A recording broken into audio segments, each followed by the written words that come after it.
Good afternoon, everyone. Welcome to the 92nd annual meeting of the International Pacific Halibut Commission. This year we're pleased to be meeting in my hometown, Juneau, Alaska.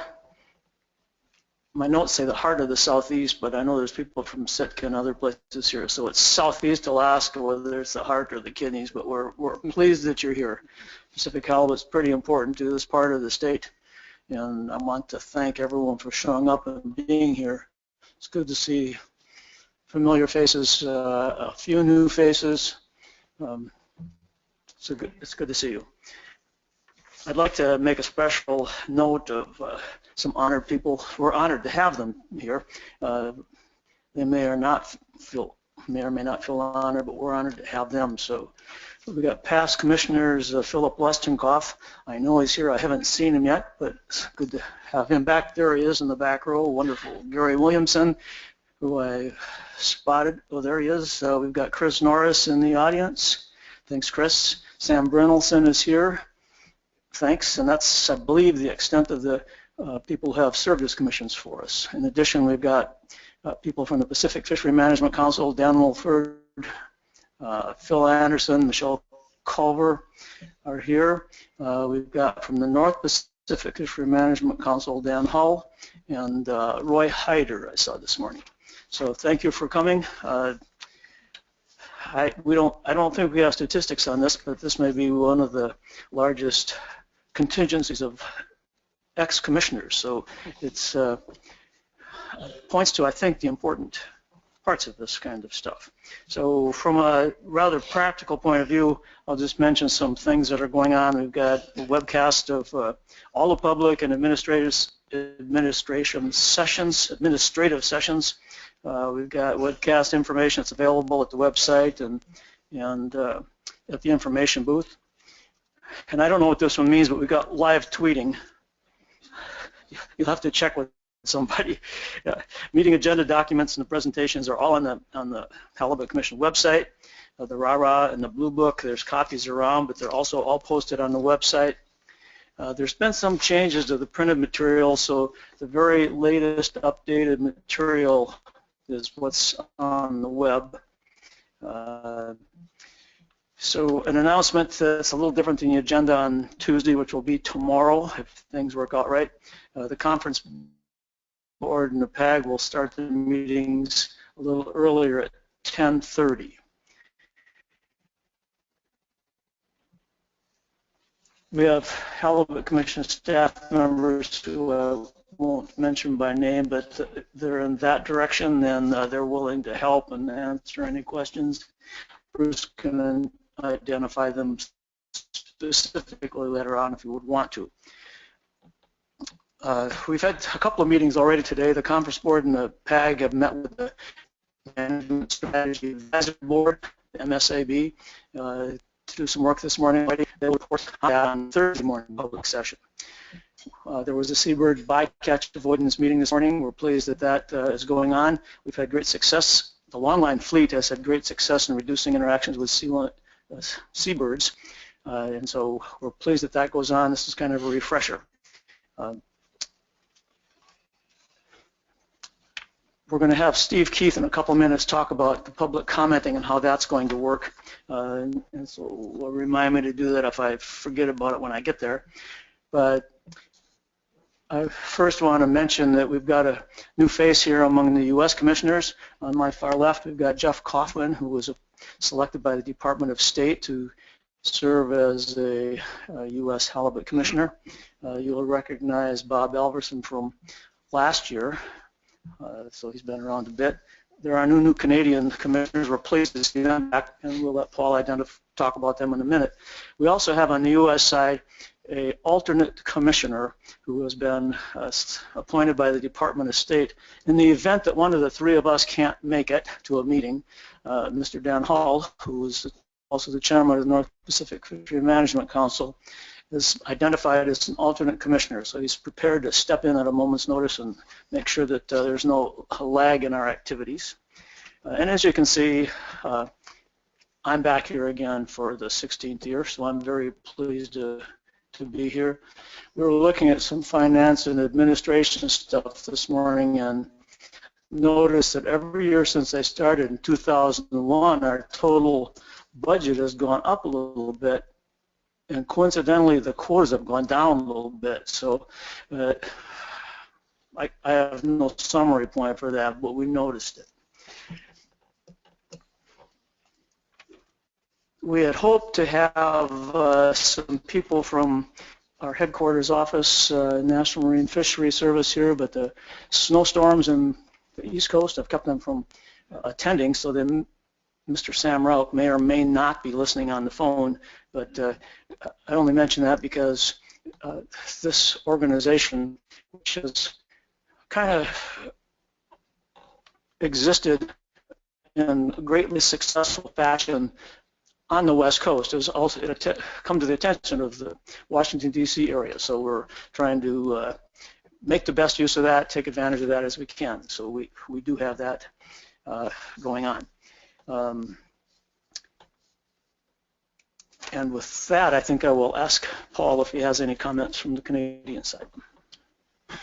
Thanks very much for that introduction, Jim, and I'm very pleased to be here in Juneau. It's been quite a while actually since I've been up in this neck of the woods, but glad to be here, glad to see so many people here as well, which, as Jim said, continues to remind me, and I think my fellow Canadian commissioners, of the importance of the job that we do collectively to manage the halibut resource in the Pacific.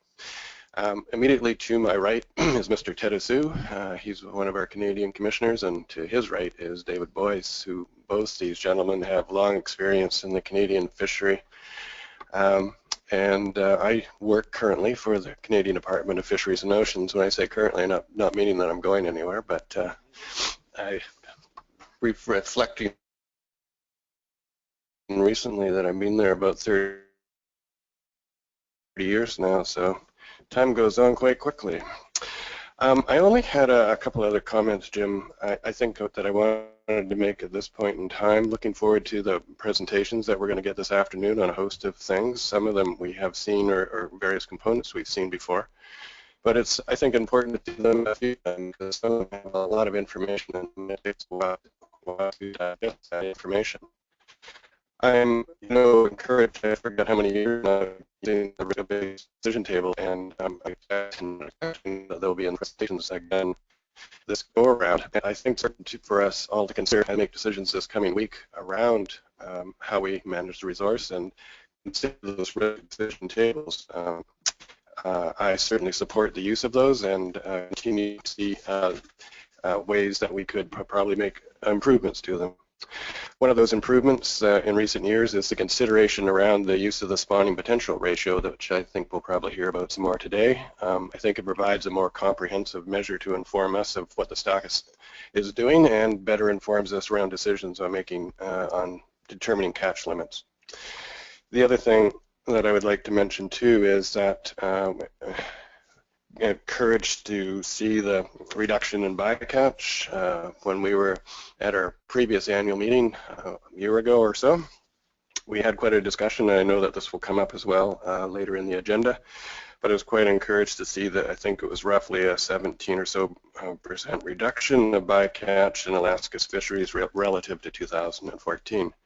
So look forward to hearing about how that transpired and what the plans are for the future in that particular area. I think the last thing I was going to mention as well at this point in time is that around the management strategy evaluation, that this has been underway for a couple of years now.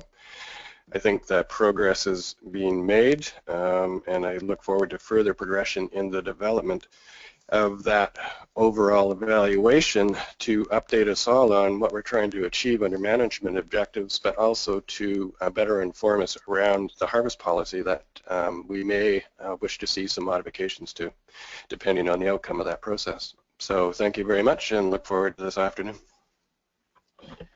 Thank you, Paul. And I fell victim to the efficiency of our printer and didn't realize that I had some comments on the back. So I did want to note that I actually think that relative to the halibut management of halibut, that we kind of are a year into a new era of cooperation between the council system and the commission system. We had a joint meeting about a year ago. At the February meeting last year, the North Pacific Council recessed its normal meeting and went into a joint plenary session with the Halibut Commission. Those discussions continue. At just the last North Pacific Fishery Management Council meeting, which would have been last December, the council embarked on a couple of standing up of a couple committees that will ensure that there's still continued communication and cooperation between the Halibut Commission and the North Pacific Council. So that's all good, and that's great. It's a remarkable breakthrough. I think everyone's thinking on the same page. And it's inspired some of the bycatch reduction that Paul referred to. I also forgot to mention that in the event that we wanted to leave the room really quick, there's 2 emergency exit doors here. They open into a short hallway, but it's only 3 steps across to doors that go out into the parking lot. So there's exits that way and exits that way. Nothing to worry about. Let's see, I was going to ask Keith if he would explain the public comment and how we're going to do that. Thank you, Mr. Chair. Just a couple of housekeeping notes. We have an attendance list that'll kind of be circulating around the room. That way we can get a record of everybody who came.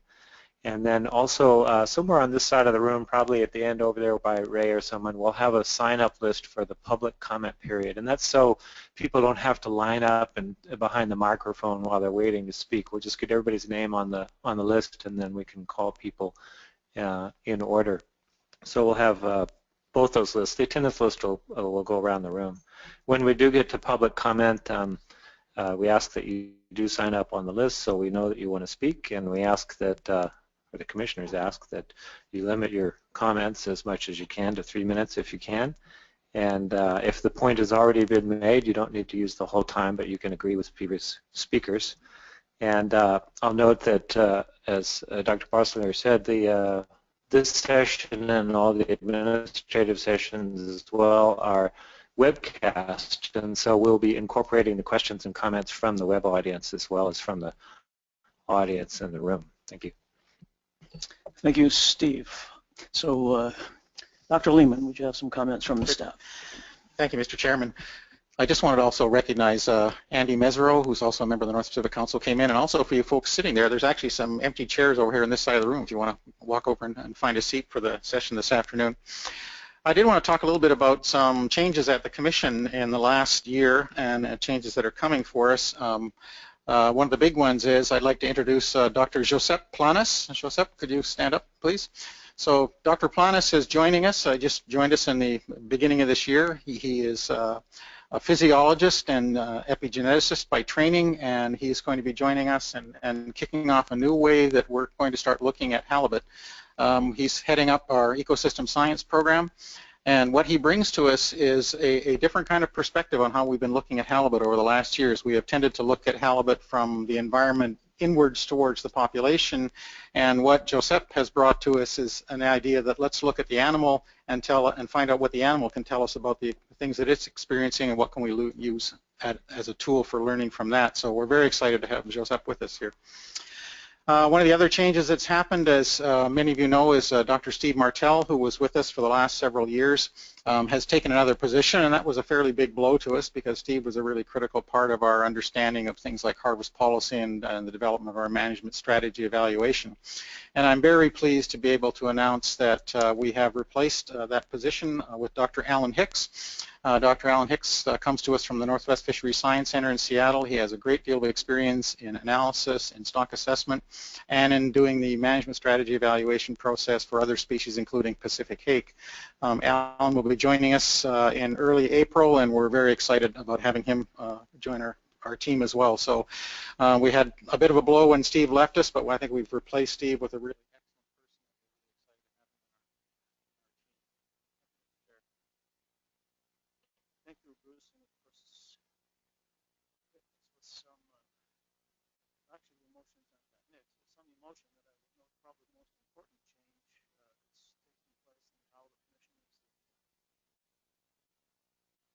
is the final meeting for our executive director, Dr. Bruce Lehman.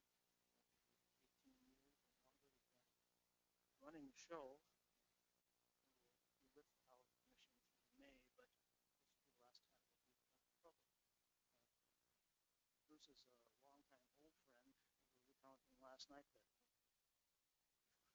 when the Magnuson Act passed and I came back to work with the fishery service in 1976, Bruce and I were good friends then. I've admired him for a long time on the professional side, from a rockfish biologist to the other things he did before he became halibut commissioner. But also thought he had a good outlook on life in general. He worked hard when he was at work and he played hard when he was at play. He had some softball games. He was a skilled and advanced softball player compared to some of us. And he's a guitar player. I admire that in anybody. And all in all, it's just sad for me to see Bruce go. But thanks, Bruce, for the service that you put in for 18 years. So if we could, let's give him a hand.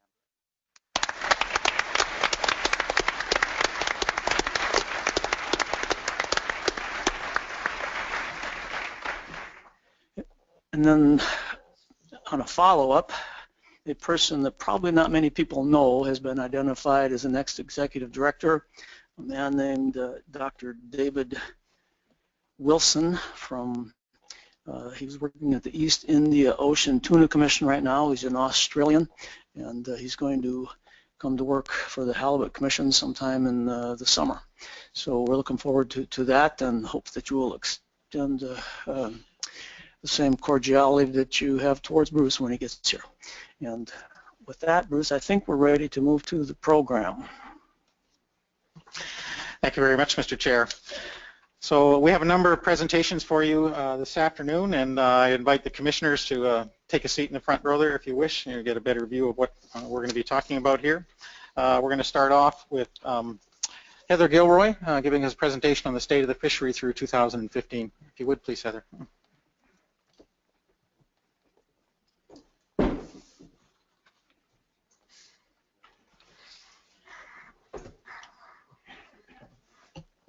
Just wait for the commissioners to come down.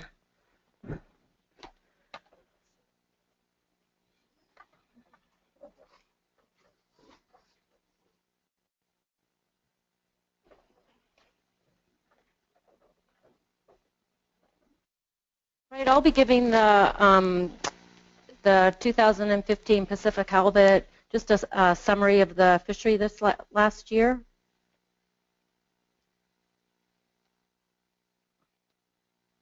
Maybe.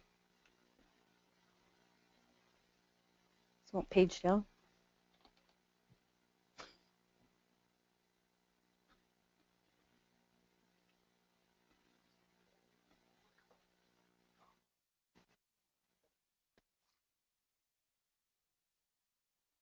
Okay, let's try again. So the total removals for, I'll be doing the total removals for 2015. I'll just note that all the numbers that are in the blue book and the ones that I'll be talking about, we came up with them in early November. So all week there'll be agency reports that will be given in different sessions, and they might have some newer numbers. But we need to come up with numbers in November for stock assessment. All of our numbers are net weight, which are gutted halibut head off without ice and slime. And for a second year, we've estimated the discard mortality in the sport fishery. Total removals this year were 42.1 million pounds, similar to last year. And these are the removals that we track: commercial catch, commercial mortality, which we have termed over the years wastage, sport catch, sport discard mortality, bycatch mortality. And I'll be talking about these a little bit more, although there's a lot more information online and in the blue book. I won't be touching on personal use, but personal use is the subsistence fisheries, the CNS fishery in 2A, the First Nations fishery in 2B, and in Alaska, we did get a new number for 2014, a one-year lag, so that was good. That ADF&G was hired to give a new estimate, so we got an update for that number. The notable things is that the commercial catch increased as the total removal 3% higher than the last year, which was a result of the bycatch was 3% less than the total for the total removals. Just to give anybody new the coast as from IPHC standpoint, 2A is Washington, Oregon, California, 2B is off BC, 2C is Southeast Alaska, 3A is the Gulf through Kodiak, 3B is Kodiak and West, 4A, 4B is out the chain in the Bering Sea, and 4C, D, and E is in the Bering Sea. So that's in the Blue Book if anybody needs to refer to it during the week. The Commission doesn't do allocation. The governments do allocation, and these would be the IFQ or quota share programs in Alaska and BC. I won't be talking about those, but there are different allocation plans, and the first one would be in Area 2A, where the Commission sets a catch limit for all of 2A, which would be Washington, Oregon, and California.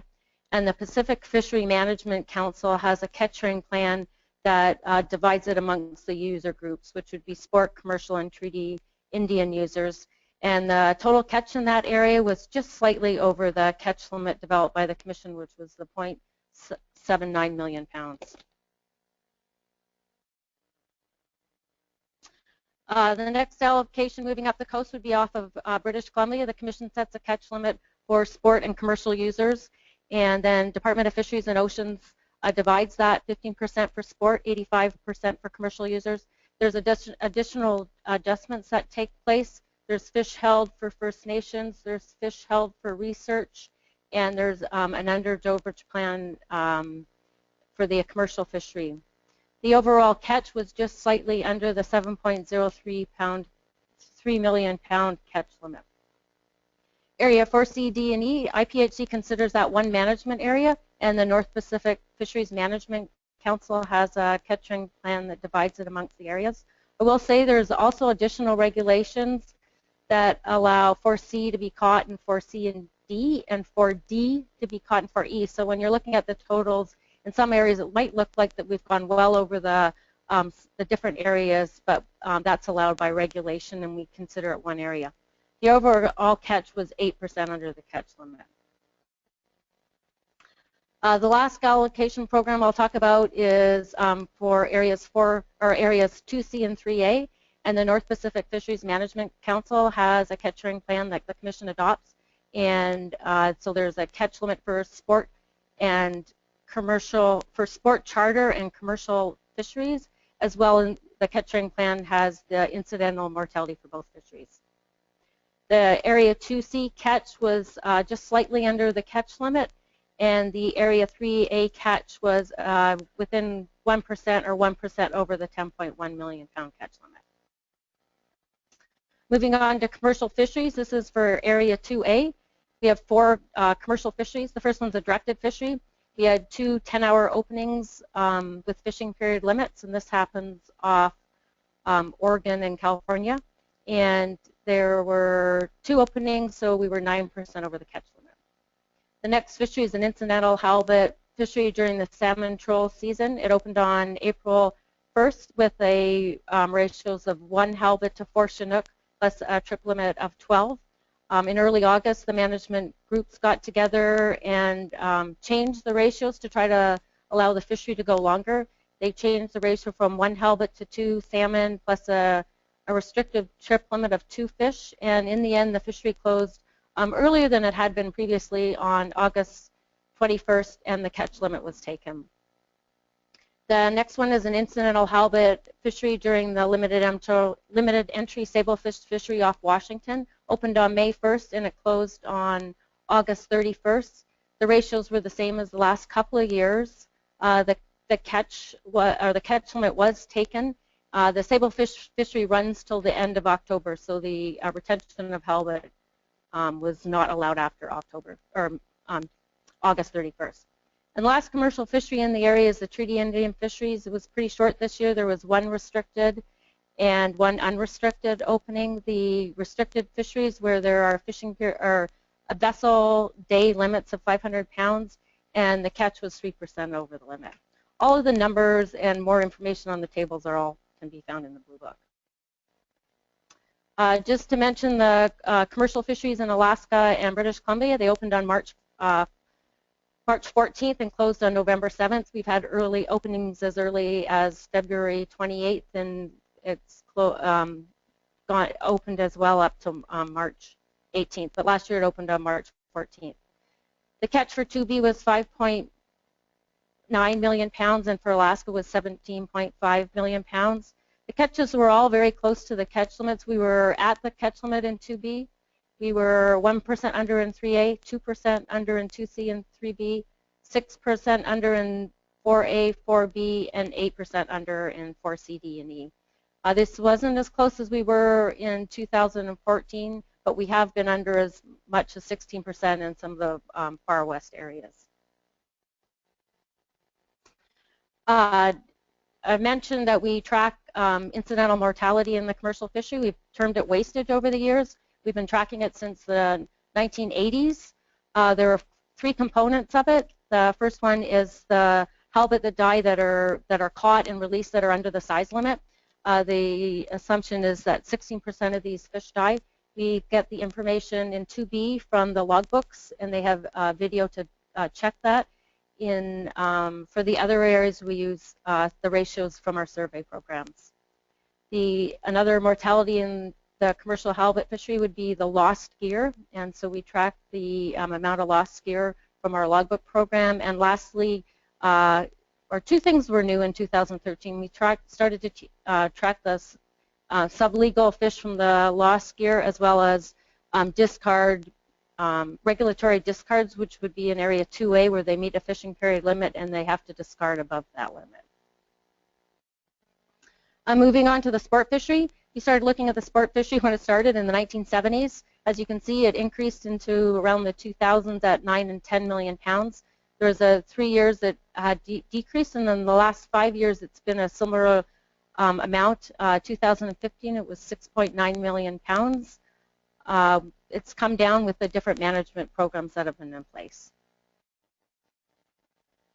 Looking at it by area, 2A, as I mentioned, there's a catch sharing plan. It divides the coast from 2A, Washington, Oregon, and California, into 7 other areas, sub-areas.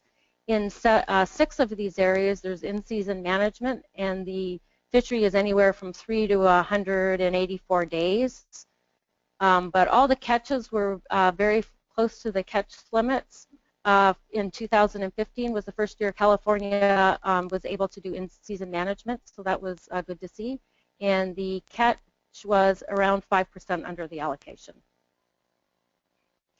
Area 2B, the allocation to the sport fishery was 1.064 million pounds. We estimate that 1.029 million pounds was landed. The Commission came up with this estimate. Department of Fisheries estimated through the end of August, and then we had to do it through the end of the year, so we assumed that another 4% was going to be landed, as well as the discard mortality rate. I will note that this year the fishery was from February 1st to December 31st. It was a long season. They were able to keep it open for the full season with the management restrictions that they had in place. And these management restrictions are listed here. They were the same as the ones in 2014 for the major part of the year. There's a 1 fish daily bag limit with a maximum size of 130 centimeters or 52 inches. A possession limit of 2. The 1 fish had to be under 90 centimeters or 35 inches, and an annual limit of 6 halibut. In addition, there was a leasing program where sport fishers could lease commercial quota share. They have a mandatory logbook for this program, and it looks like just under 5,000 pounds were landed in that program. Moving on the coast to the Alaska sport fishery, it's estimated that 5.48 million pounds was landed in Alaska in the sport fishery. We get these numbers from Alaska Department of Fish and Game, and they use a mandatory logbook program for the charter fishery and a statewide harvest program for the private sector. They also have krill sampling. In addition, there's a guideline angler fish program which allows qualified charter permit holders to purchase quota share. So they purchase number of halibut, and this year in Area 2C there was 37,000 pounds transferred from the IFQ program to the sport charter fleet, and they landed 28,000 pounds in that.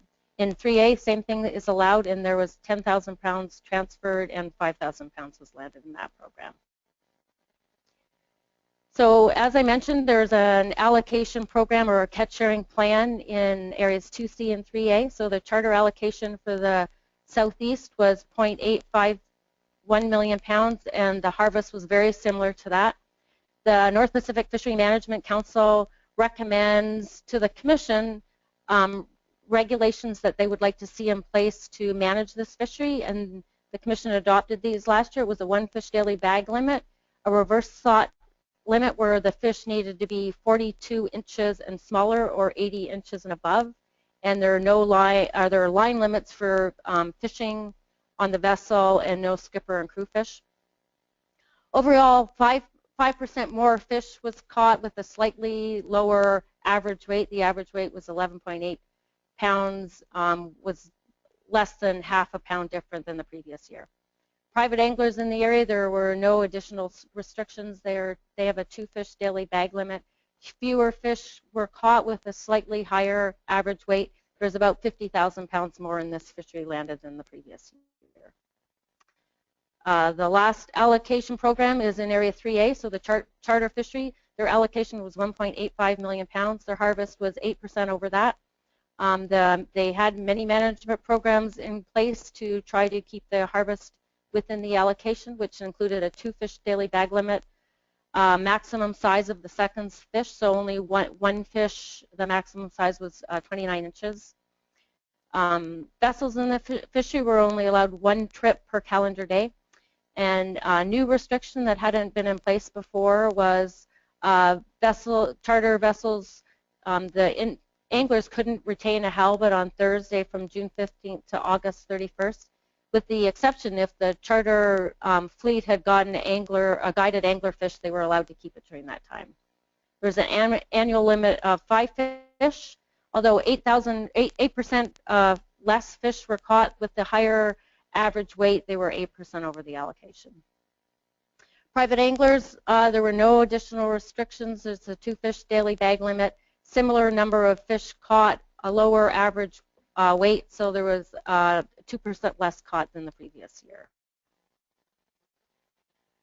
The incidental mortality in the sport fishery, as I mentioned, for 2 years now we've been trying to estimate this. This would be the fish that die once they've been released in the sport fishery. It could be from the regulatory programs where there's a size limit or a season limit, or it could be an angler's choice. The estimate that 5 to 7% of the fish die once they've been released. And so these are our new estimates. We have, the Commission has used Southeast information to determine the 2B mortality, the mortality from the sport fishery in 2B, which we would estimate at 35,000 pounds because we hadn't worked out a number with the Department of Fisheries yet. The last mortality I'm just going to talk about is bycatch mortality. There'll be a lot more talked about it, and Ian's going to give some newer numbers. But in Area 2A, there's an individual bycatch quota. They've been in place since 2010. The mortality in this fishery in 2014, there's a 1-year lag, was about 100,000. It went up a little bit from the previous year, but it's still under the amounts that were before they had IBQs. In Area 2B, or off British Columbia, they've had IBQs for I think about 19 years. The estimate has ranged from 1.8 to 0.35 million pounds, and in 2015 it was 0.34 million pounds, so it's at the high end of the range, but still under it's still under the million pounds that had been prior to the IBQs. And lastly, the Commission asked the IPHC and NIMP staffs to work together this year on improving the estimates, not really improving the estimates, but to work together so that NIMPs could give us the estimates for the bycatch in Alaska. They had the ability to do it at finer resolution to the regulatory areas because our IPHC and NIMPs regulatories they aren't exactly the same. So NIMPs was able to give us finer resolution by regulatory area. They gave us an estimate in November, and if you'll see on our webpage, we have an updated number for January. In addition, we did make some improvements. We worked with ADF&G, and there are some estimates for the bycatch and the shellfish fisheries. And Ian will be talking about the new numbers. And that's it for the removals for 2015. Great, thanks very much, Heather. We had a very large project this year that we had not done since 2006, and that was working up a calibration between the National Marine Fisheries Service bottom trawl survey in the Bering Sea and allowing us to use that survey to estimate the abundance of halibut, since we don't do a set line survey in there. So we did a comparison in 2006, and we repeated that comparison again this year, and Dr. Ray Webster from our staff is going to describe that project. Good afternoon. So the IPHC is undertaking a coast-wide expansion of the set line survey in a piecewise fashion over a 6-year period. And this began in full in 2014 when we expanded the survey in areas 2A and 4A. And this expansion is mainly filling out areas that the survey has not historically fished, in particular depths deeper than 275 fathoms or shallower than 20 fathoms. And also there are a number of areas which for one reason or another we haven't had stations in the past historically. In 2015, our expansion took us to the Eastern Bering Sea. This map here shows how we break up the biomass in the Eastern Bering Sea for the purposes of accounting. We have an annual survey along the 4D edge, indicated by the red dots along the edge there, and the 4A edge. And we also have annually fished stations around the islands in the Eastern Bering Sea, the Pribilof Islands and St. Matthew. But elsewhere we don't have annually fished survey stations. The large part of the region here marked by 4DS and 4ES, the southern part of the Eastern Bering Sea, we fished that once in the survey, as Bruce mentioned, in 2006. And that is the survey we repeated this year in 2015. We also account for the halibut in the northern part of the Bering Sea, which was fished once in 2010 on the NIMS Troll Survey. And there's also a triennial survey currently run by Alaska Department of Fish and Game in Northern Sound. We compile those information and relate it to the information in the south to come up with an estimate of the biomass in that northern area. But we have yet to have any kind of IPHC survey in that region. But we have had the survey in 2006 in the southern region, and we repeated that again, as I mentioned, in 2015. So prior to 2015, we had that single set line survey in the Eastern Bering Sea. We also informally refer to this area as Area 4S when we're doing our accounting for biomass, and that was done in 2006. NIMS has an annual troll survey that covers the same region as that survey that we undertook. And we can use those data, combine them with the survey we did in 2006 to come up with a weight per unit effort time series for the Eastern Bering Sea. The way we do this is by creating a calibration curve which links the two data sets, the NIMS data set and our own 2006 survey, and then we scale them so that they are in the same sort of units as we use for the set line survey. So the calibration curve itself, I'll talk a little bit more about how that works in a minute, describes the ratio of selectivity for the IPHC survey gear relative to the NIMS Troll survey gear. And then the scaling is done by working out the ratio of weight per unit effort on the survey when we've done it in 2006, and again this year in 2015, to the calibrated troll index. So that gives us a ratio which we can then use to scale the years in which we don't have the troll survey index for the years in which we don't have a set line survey. When we do have a set line survey, those are the data we use. 2006 and 2015, we're not using any troll data in our index for those 2 years. Okay. So together they convert the observed troll catch to predicted set line catch for years with no set line survey. This map shows the stations that are used from both of the two surveys to undertake the calibration. The blue stations are the standard 20 nautical mile NIMS troll survey grid, and the red stations are our 2006 Bering Sea set line survey grid. We only use stations for the calibration that are 75 fathoms or shallower. The deeper waters are accounted for other using other sources of data. So in 2015, we did a repeat of the EBS survey. It was given a high priority, in particular because of declining estimates of biomass in Area 4 CDE. So the need for good quality data, good quality contemporary data was identified as a high priority for this region, and so we brought the survey expansion forward to 2015 for that region. The survey was successful in 2015. All fish stations were effective for the purposes of weight per unit effort calculations and the stock assessment.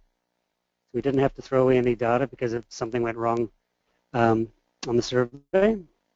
We had one new additional station east of Nunivak Island, and that was successfully fished.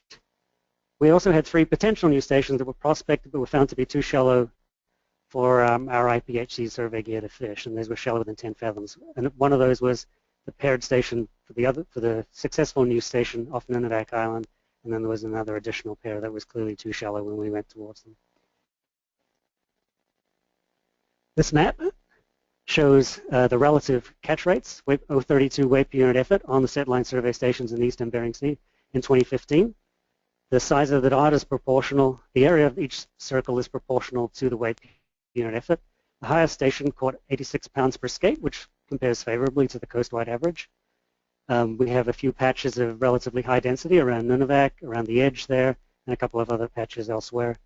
But for the most part, catch rates are much lower than elsewhere around the coast.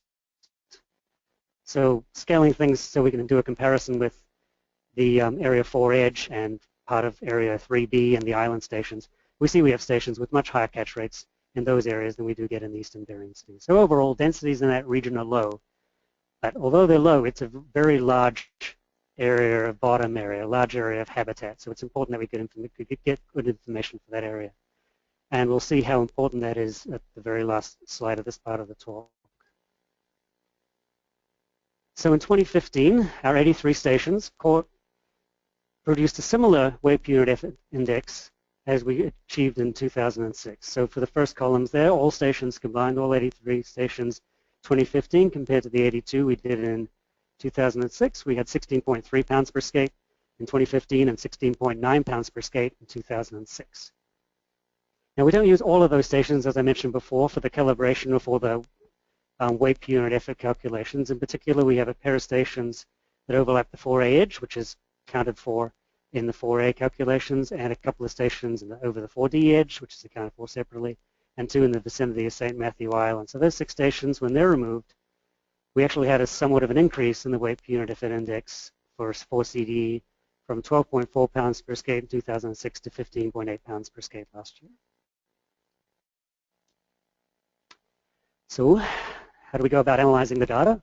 Well, our goal here was to see whether we needed to revise the calibration curve. Do we have a difference in calibration from 2006 to 2015? And likewise for the scaling factors. So for the first part, the calibration revision, we started by comparing separate calibration curves estimated from 2006 and 2015 data. If the curves were similar and their effect on the trawl time series was small, then that would justify combining the data to come up with a single new calibration curve, which we could use to apply to any year in which we don't have setline survey data. Otherwise, we would come up with a transition curve between the years 2006 and 2015. So how are we doing this? Well, this is what the length frequency distributions look like for 2006 and 2015, 2006 on the left, 2015 on the right, for the trawl data in dark bars, and the setline data in the light bars. So you can see the trawl survey is catching much smaller fish on average than the setline survey. Setline survey catches pretty much nothing below 50 or 55 centimeters in length. So when we're trying to take the trawl data and turn that into something that approximates the setline survey data, what we're going to do is we're going to scale those small fish down to 0, and then they're not going to be counted in the index at all. And then those larger fish, where we get lots of them on the setline survey, those will be scaled up. So we turn the black bars into something that looks like the light bars. And these are the years which we do have data for both surveys, but we do this for the years which we don't have the setline survey data. So calculating a calibration for 2015 and 2006 separately gives us basically the same information on trend for the trawl index. Okay, so here we have a comparison on the vertical axis. We have the troll index, calibrated troll index for 2015, based on the 2015 data. On the horizontal axis, we have the same thing for the 2006 data, and they're basically telling us the same thing. They fall on a straight line. Another way of looking at this is to compare the two time series you get using the two calibrations.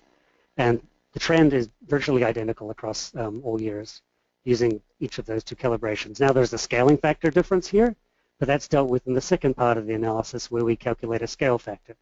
The top curve here, once we've done our scale factor, it would have a smaller scale factor and won't be scaled up quite as much as the lower curve. So they eventually meet once we calculate the scaling factor. So the important thing in this curve here, in this plot here, is how the time trends differ, and there's no appreciable difference between the trends here. So for the scaling revision, we're going to do the same process. We compare scaling factors that we calculate from 2006 data and 2015 data, and these convert the calibrated troll time series into something that is a predicted set line survey series. So again, if there's no clear difference between the scaling factors, we can just use an average, and life is much simpler. Otherwise, we have a transition between the two. Well, we got the kind of the best that we could have hoped for happen this year. We could have had completely different calibration curves and different scaling factors, and it would have been very more challenging to interpret what was going on. But we really had no evidence that there was any difference between the relationship between the set line survey data and the troll survey data for the two periods in which we can do the comparison. So we had slightly different scaling factors, 43.0 in the top left here for 2015 compared to 36.3 in 2006. But those standard errors indicate that we have a lot of uncertainty, a lot of variability in those estimates, and so there's really no reason to conclude that those are different. When you plot the time series using the two different scaling factors, you see that 2015 gives you a slightly higher time series, but given the uncertainty indicated by those 95% confidence bars, vertical bars, we have no reason to conclude that these scaling factors are doing something different, that there's a different scaling factor estimated, that the scaling factor is different in 2006 than in 2015. Okay. So in summary, we got the best of what we could have hoped for. The use of a 2006 or 2015 curve has minimal effect on the troll survey weight per unit effort trend, on the troll weight per unit effort trend. The set line survey scaling was a slightly higher factor in 2015, but the effect on weight per unit effort was minor relative to the variability in the estimates. So our recommendations were to combine the data for calculating a calibration curve and to use a mean scaling factor for scaling a troll weight per unit effort to get a set line weight per unit effort. And these recommendations were supported by our scientific review board when they met. Once you put it all together, you get this 032 weight per unit effort index for the troll survey, for the set line survey index for the Eastern Bering Sea. So you notice here that, and in previous figures, that the troll index that the index for the Eastern Bering Sea has been going up in recent years, probably starting around 2007 with a couple of blips, but it's been fairly consistent for the last 3 years. This increase would have happened in 2015 even if we hadn't used new data. If we hadn't gone out and done the survey in the Eastern Bering Sea, the new troll information was consistent with a further increase in the index in 2015. So these are used for calculating an overall index for 4CDE. We'll look at it a little bit more closely at that in a second. And for the purposes of apportionment. For the stock assessment, we use a numbers per unit effort index, and this is how that works out. Reasonably stable over the last 4 years, but generally increasing prior to that. And again, the vertical bars are a measure of uncertainty in those estimates, 95% confidence intervals. So how do we put all the information from 4CDE together? We have the annual surveys and parts of 4CDE and the edge and the islands, and we have our pieced together information from the northern part of the Eastern Bering Sea and of the Bering Sea, and then we have our information, which I've discussed here, compiling the troll and the set line data. Well, these are weighted by the bottom area for each of the components to come up with an overall index for 4CDE, and we can get a weight per unit effort index for the entire area, and we also can get a biomass unit index, which is a measure of the relative biomass in each component and overall. So we can see that 4S, that Eastern Bering Sea area that we surveyed again this year, is a critical part of this overall estimate of biomass. In fact, in most recent years, it's by far the largest component. So it was very important that we improved our confidence in the data, that we had as accurate as information and unbiased information as possible from that region. And the data we've collected this year has reassured us that using a calibrated trawl survey index is providing us with a reliable index for that region. What effect does this new data have on the apportionment? Well, here's the 2015 apportionment that we estimated for coastwide. And so for 4CDE on the far right in bold, we estimate 11.95% of the biomass was in that region in the Bering Sea. Now, if we hadn't collected these new setline survey data and we just went ahead and used the trawl index, calibrated using the 2006 information, that would have gone up to 14.5%. In fact, with the new setline survey data, we got slightly less. But as you saw from the earlier figures, there's quite a lot of uncertainty in our estimates, at least for the Eastern Bering Sea component. So as far as meaningful differences go, this is within that. There's a slight difference in what we would have got, but overall, we're still getting a significant increase over what we got in 2015.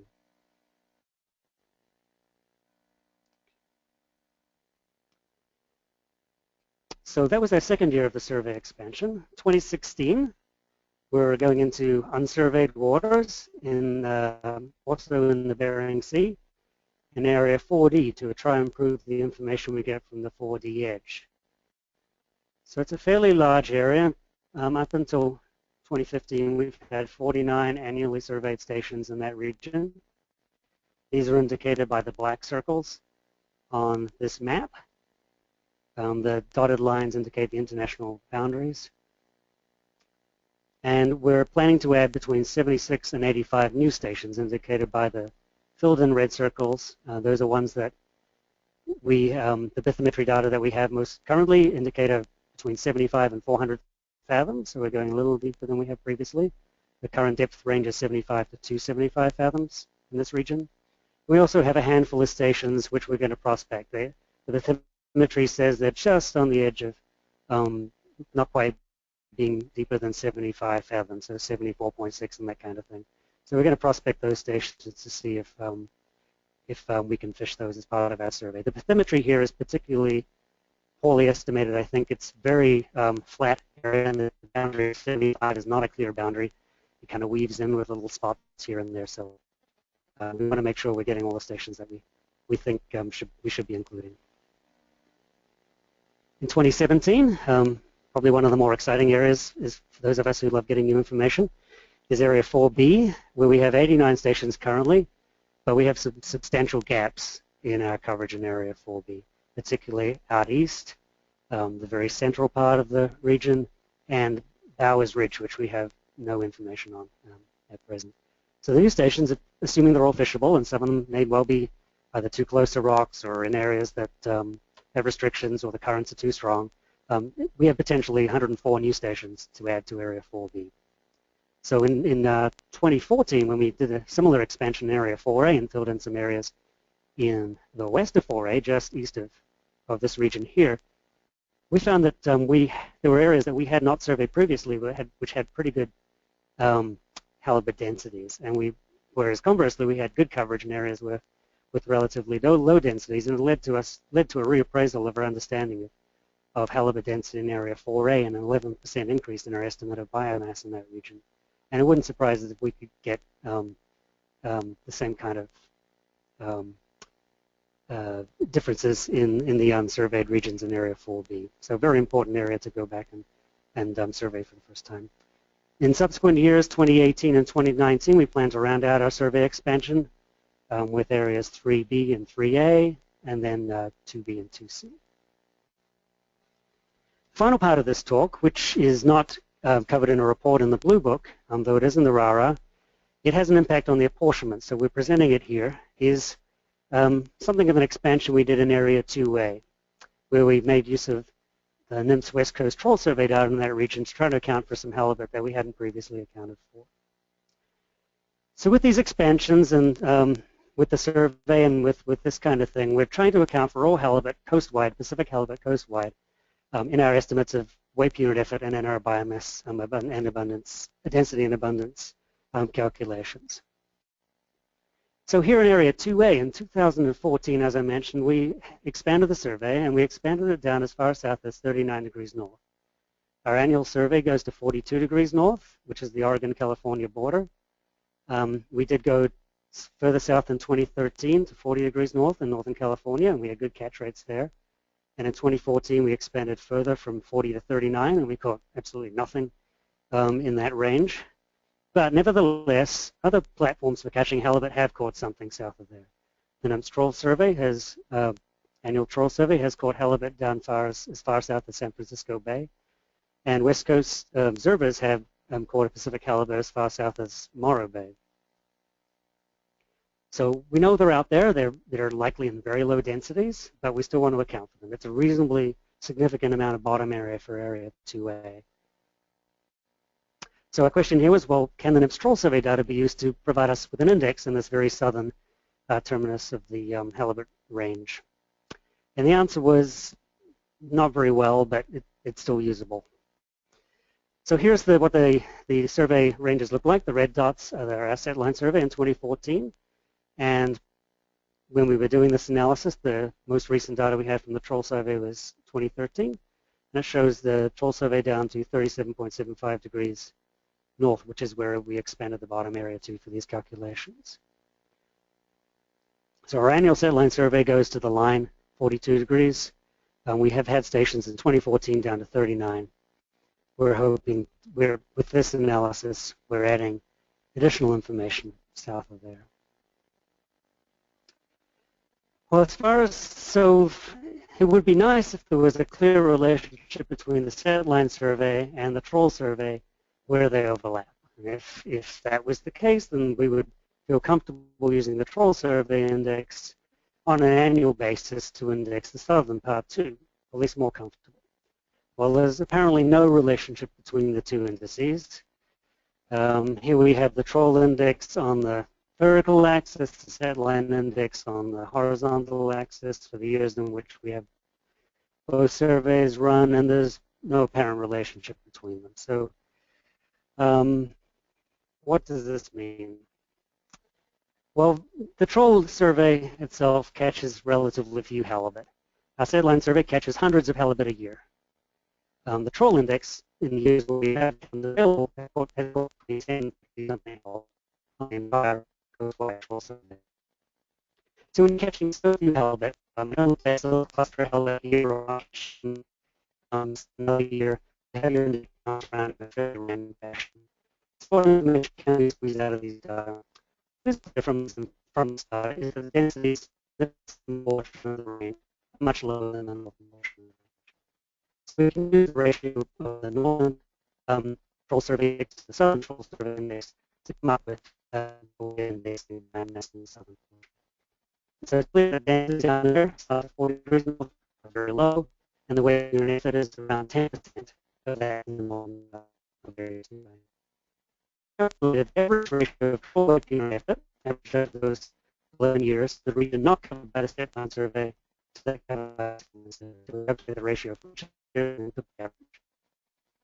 Using the scale of the setline weight unit effort index to account for that done. So the scale index down a little because its density is lower in that region.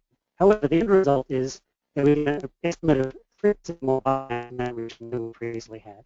So while the index is being scaled down because density is low down there, we're adding bottom area. So we're accounting for a small pool of fish that we hadn't previously accounted for.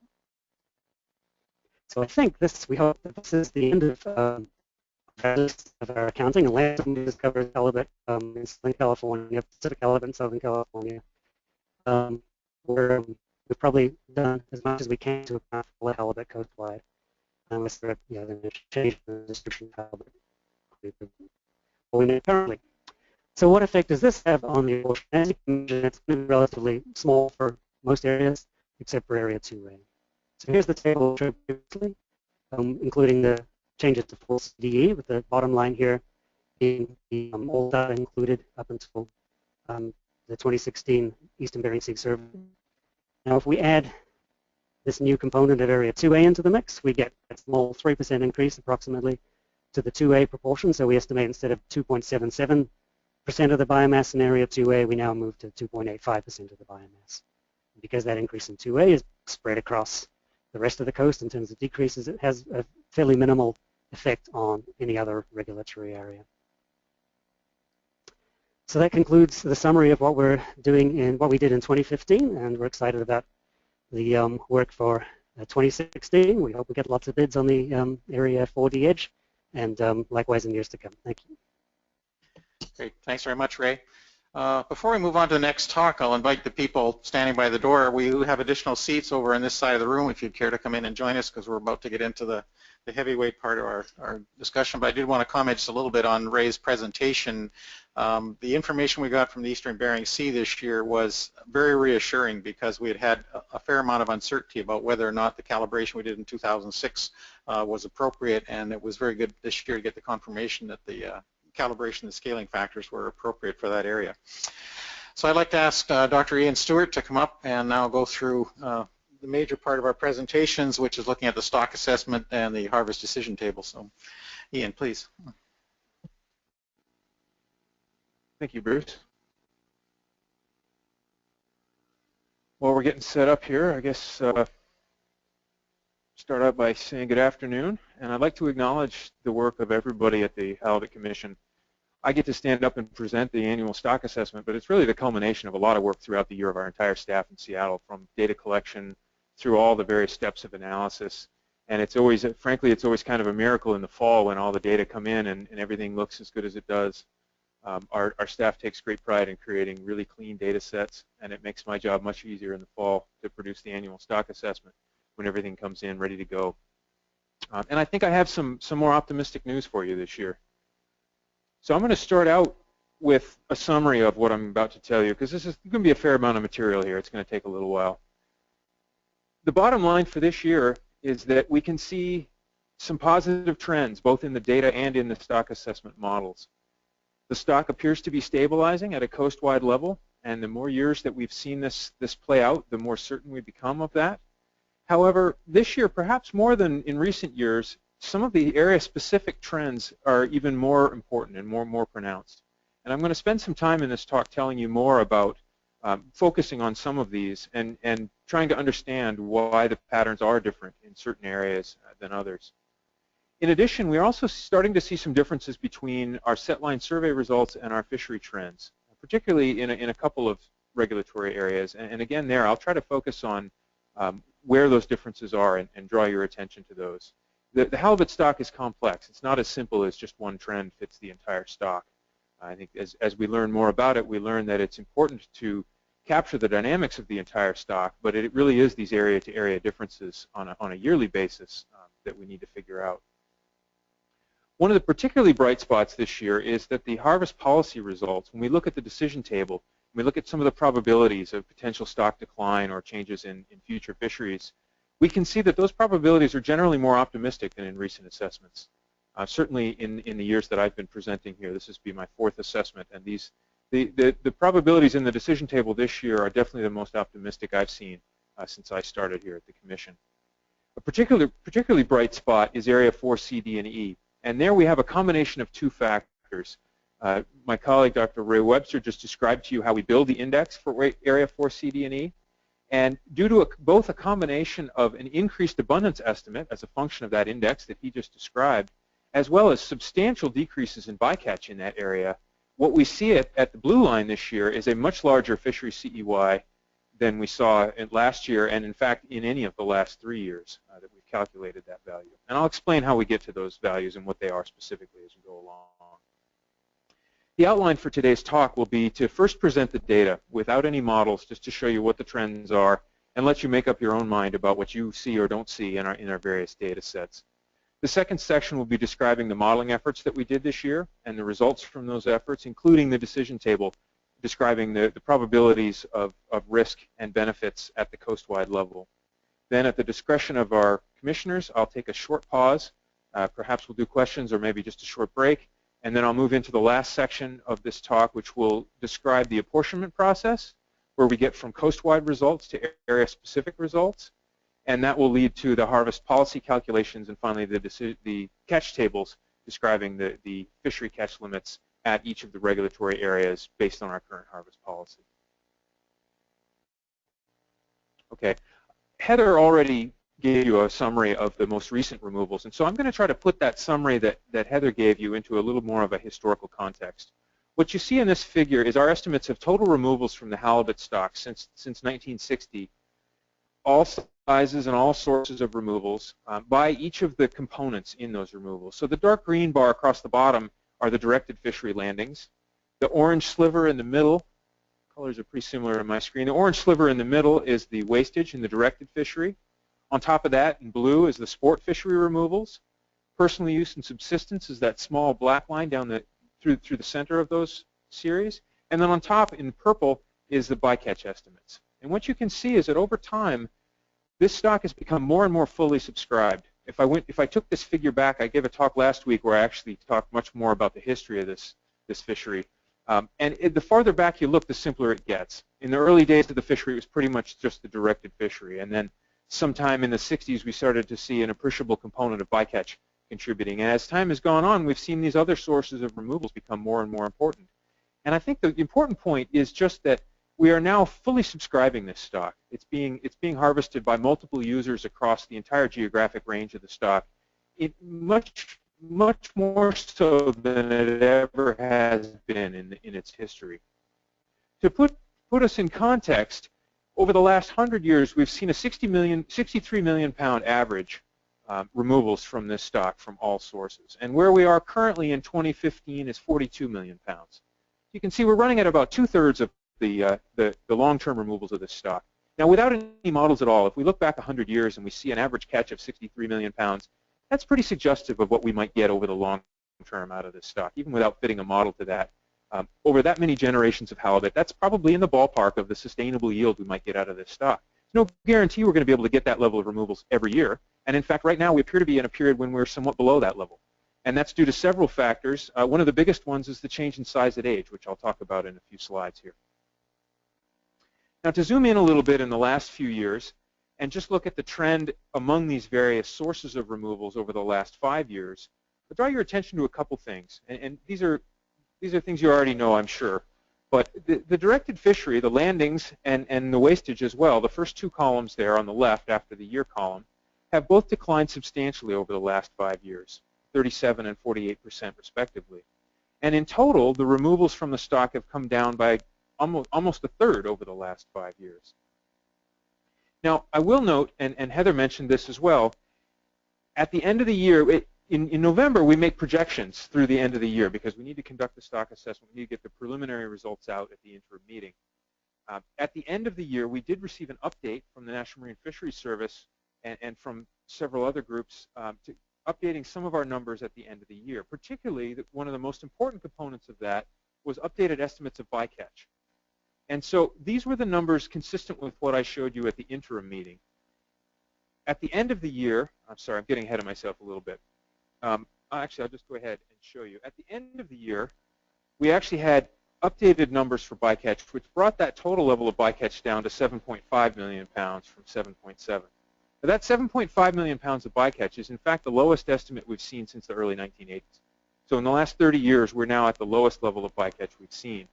And as you can see here, on the left-hand side of this figure, the directed fishery, although it's declined over the last 5 years, in 2015, the directed landings actually went up by about 1 million pounds. It's the first time since 2002 that we've seen an increase in the directed fishery landings. And that was, in fact, offset by this reduction in bycatch, such that we still saw a reduction in the overall removals from the stock, the bottom line, in total. So this is good news, I think. I'm going to drill down now a little bit into the fishery landings. And again, this is not the full historical time series, but this is just looking back over the last 35 years.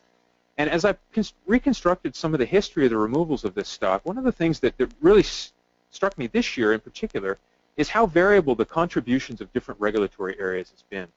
I know we would all like the halibut to stay put in their area and just do the same thing every year so we could plan on it. We'd like to think that each area had a level of productivity that we could count on. But in fact, if we look back over the historical record, it doesn't seem to be the case. Different areas have come and gone in their productivity. We've seen periods when Area 3A was producing far more than any of the other areas. We've seen time periods such as the early 2000s when Area 3B was really a huge producer in the time series.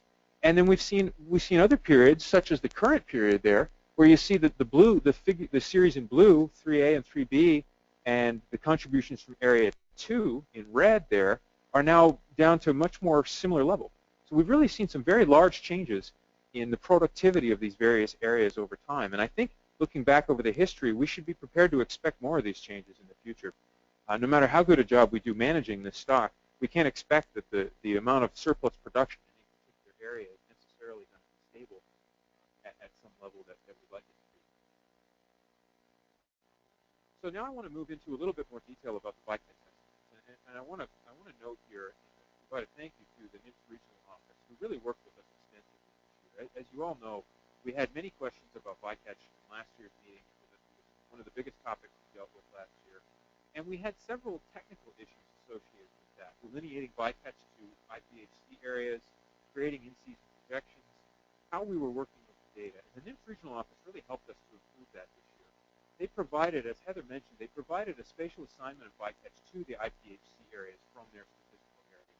We didn't have to do a gross approximation. They could actually get the bycatch to the right areas.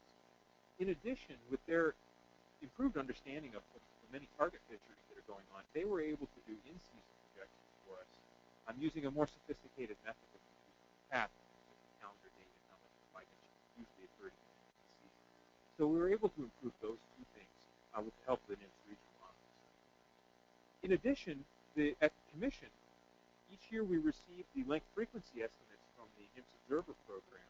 And in the past, we've done a fairly blunt way to aggregate that length frequency data.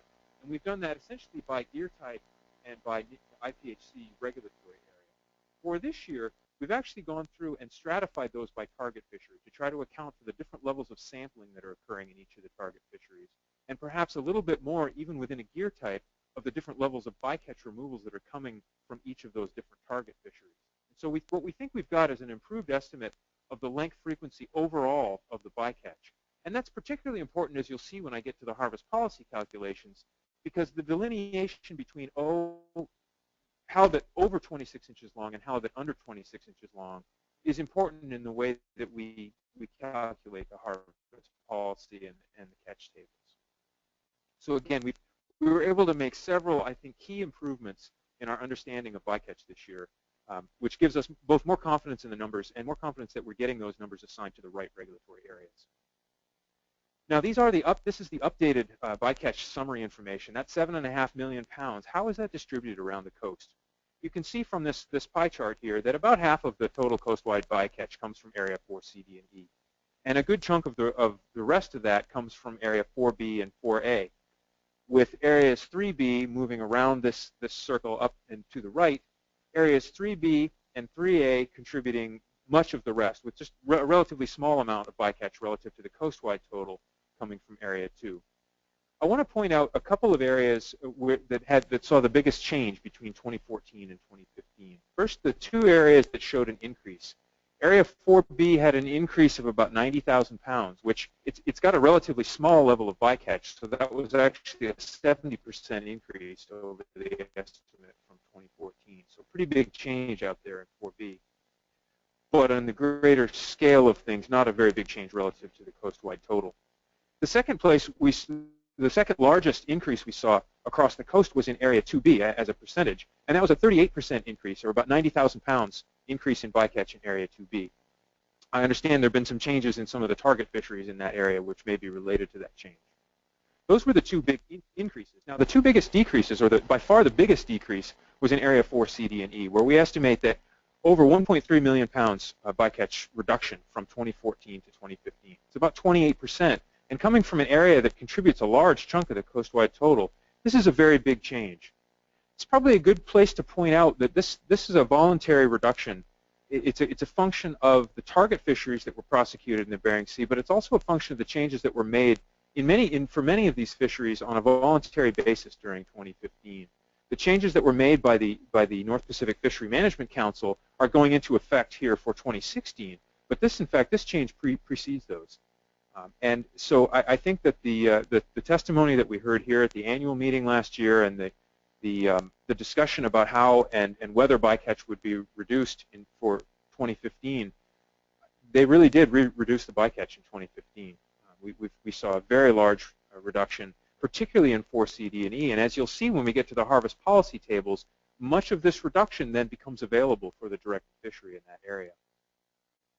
The second largest reduction was in Area 3B, where we saw about 290,000 pound reduction, or about a 30% change in that area, and that was also quite substantial. Now there was a fairly prolonged trawl closure in that area, starting sometime in May and I believe extending through early August. And that did result in a lower level of target species attainment in 3B, I guess in the entire Gulf, for some of those fisheries that were affected relative to previous years. So they may not have fished to their full quota there. And again, that trawl closure was not, in fact, due to halibut. It was due to salmon bycatch in the Gulf last year. Okay, that brings us through the removals and now into the trend information. So this next figure is a figure showing you the trend in survey weight per unit effort of all sizes of halibut caught on our set line survey from 1997, which is the first year that we can really piece in the coast-wide estimate, through 2015. It looks a little faded because I don't have the areas highlighted yet, but that's coming. What I want to point out before I zoom in on the individual areas, I want to point out the general trend. In 2015, we saw a 5% increase over where we were in 2014. And you can see that it's actually trending up a little bit at the end there. But if we look back all the way to 2010, I'm just drawing a horizontal line there across from 2015 to 2010. What you can see is that we're just slightly above where we were in 2010. Now, this is fisheries data, and honestly, it takes us a few years to identify a trend. And from this, I would say that the stock now appears to have stabilized at its current level of biomass. I think my first year here in 2012, it had gone up just a little bit. It was really hard to tell, well, whether it was going up, whether maybe it was still going down, and that was just a little bit of a blip. But now I think what we can see from this is that we seem to have stabilized. Now, with 5 years of data, we start to see it's been relatively flat across the end of this time series. However, this is the big picture. This is the coast-wide picture. The biomass may be flat across the entire coast, but there are some really meaningful differences on an area-to-area basis. So the first thing I'm going to do is show you the individual areas on top of this. First, the contribution of Area 2 to this coast-wide total. And what you can see here in terms of trend for Area 2 is that there really isn't one. It looks like a pretty flat contribution across the whole time series. Area 2 has been producing about the same amount of fish for our survey. In fact, it's even been increasing at the end of this time series relative to the whole coast across this whole time period. The reduction then appears to be coming mainly from areas 3A and 3B. You can see that early in the time series in the late 1990s, the width of those two bands was much wider than it is in the recent period. What that means is that the relative contribution of area 3A and 3B has gone down over time. We then look at area 4, area 4A, 4B, and 4CDE. You can see that the contribution from area 4 has gone down over time, although in the last few years it's actually starting to increase again. And these are the results that Ray just showed you, particularly for area 4C, D, and E, starting to increase again at the end of the time series. So now zooming in a little bit further so we can actually see the individual trends in each of these areas. This next figure shows you the weight per unit effort from our set line survey. Each panel is a regulatory area with the label in the upper right-hand corner, starting with 2A in the top left and the total in the bottom right, which is what I was just showing in the previous figure. There are two series plotted in each panel. The first series, the lower series in each panel, is the black series is the 032, or the legal size halibut trend in weight per skate. And the upper series in blue is the total. So that's all sizes of halibut that were captured on the set line survey. There are two percentages listed below each of the labels in each of the panels. The upper percentage in blue, the total, represents the change between 2014 and 2015 of all the catch of halibut that we had in that area. And right below that is the change in 032 halibut from 2014 to 2015. Now, I would encourage you to not only look at the change, the percent change from 2014 to 2015, but also to look at some of the trends at the end of the time series, because sometimes it takes a couple of years to identify a trend. And so in order to help you do that, I'm going to zoom in on a couple of these. These are all plotted on the same scale so that you can get a general sense of which areas are producing a higher catch rate than others and how those catch rates compare to previous years. What you can see here is that we had areas across the middle there that hit catch rates of 300 to 400 pounds per skate for a fairly prolonged period back in the late 1990s and early 2000s. Although we've seen some quite positive trends in some of these areas in recent years, particularly in Area 2, none of these areas are approaching those levels that we saw during that time period. Now, zooming in a little bit so that you can actually see the scale, it's particularly on a couple of areas that have a pretty big percentage increase. So this is Area 2A with a 36% increase for both the total and the legal size halibut estimated between 2014 and 2015.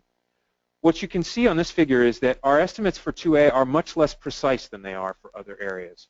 You can also see, now that we've zoomed in on the scale, that the catch rates there are relatively low. They're actually pretty similar to those that we see in the Eastern Bering Sea flats, around 20 pounds per skate. And what you can also see is that although there was a relatively large increase at the end of this time series, there may not be a very clear trend over the last 4 to 5 years. It's been up and down a bit. It's probably not negative, but it's not as clear that there's a strong trend in Area 2A over the last few years. Moving now to Area 2C, here we can see a fairly strong trend in both the total and the legal size catch rates. You can see they've gone from, in 2C, they've gone from legal catch rates that were down around 100 pounds per skate to catch rates that are now above 200 pounds per skate over the last 5 to 8 years. That's a pretty substantial increase, and it's pretty clear from these data that we're seeing a very strong trend in Area 2C over the last 5 to 6 years. Moving now to Area 4C, D, and E. Dr. Webster showed you this trend with all the various components, but putting this now in context in the longer time series, what you can see is that over the last 3 years, and including all the other components in Area 4C, D, and E, what you can see is that over the last 3 years, we have seen an increase in the estimate of abundance in Area 4C, D, and E. Noting that for the legal size halibut, the 032 halibut, we saw a 27% increase from 2014 to 2015. As you'll see when we get to the harvest policy tables, this correlates to a relatively large change in the amount of biomass that we estimate to be in that area. However, you can also see on this figure that, again here, our estimates of catch for this area are still relatively imprecise. It's a big area, and the tools that we have to measure the abundance in this area are relatively blunt. Even making use of that trawl survey, we're looking at a few hundred stations to measure a vast geographic area. We're certainly doing the best we can do with that, and Ray's done an excellent job of putting all the information that we have available to us together to estimate this trend. But it is a big area, and so we are left with some uncertainty about the exact trend in that area. Moving now to the center of the stock distribution, across the Gulf and into the Western Gulf. And here's where we see a few trends that are maybe not quite as positive as we've seen in the other areas. On the left-hand side of this figure here, you see Area 3A, and its decrease of 11% in the 032, I think, is the largest decrease we saw anywhere on the coast last year. In addition to that, if you look at the black series there in the left-hand panel, you can see that this is the 4th year in a row we've seen a decline in the legal size catch rates in Area 3A. That may be a trend. It seems to me more clear a decline in Area 3A than if you compare on the right-hand side of that figure to Area 4A, where although we saw a 10% decline from 2014 to 2015 in Area 4A, it's been a bit more up and down. And in fact, over the last 3 to 5 years, we haven't seen a real net change in where we've been in Area 4A, contrast to what we see in Area 3A. Perhaps a slightly bit of better news in Area 3A, though, is that you don't see as strong a trend in the total catch, suggesting that there are some sublegal halibut in 3A, and that if we just look at the catch of sublegal and legal combined, the trend has been a little bit flatter. But definitely Area 3A, the legal catch rate in Area 3A is the strongest downward trend that we've seen across the coast. It's also one of the areas, and I'll point out in a second, it's one of the areas that differs with what we've seen in the commercial catch per unit efforts series from the logbooks. The other area where we see the biggest difference between these survey results and the commercial logbooks is in area 2B, and I'll point that out in particular when I get to that commercial logbook figure, which is coming right up. Before I show you the commercial trends, I want to show you first the survey catch in numbers per unit effort. So the previous figure that I showed you was weight per unit effort, and that's going to integrate several things. It's going to integrate the number of fish that are out there in the stock, but it's also going to integrate the size of those fish. And as we know, we've seen changes in size of halibut over time. And so this figure will allow us to see those trends without worrying about the size of those fish. It's not correlated quite as much to what we would see in the commercial logbooks, because this is just a piece count of halibut. But it'll give us another way to look at the same trends. And by and large, we see quite similar trends across the various areas, whether we're looking at weight or whether we're looking at numbers. Two areas stand out here. Area 3A and Area 4A, again, are the two areas that actually showed a decrease in the catch per unit effort in numbers.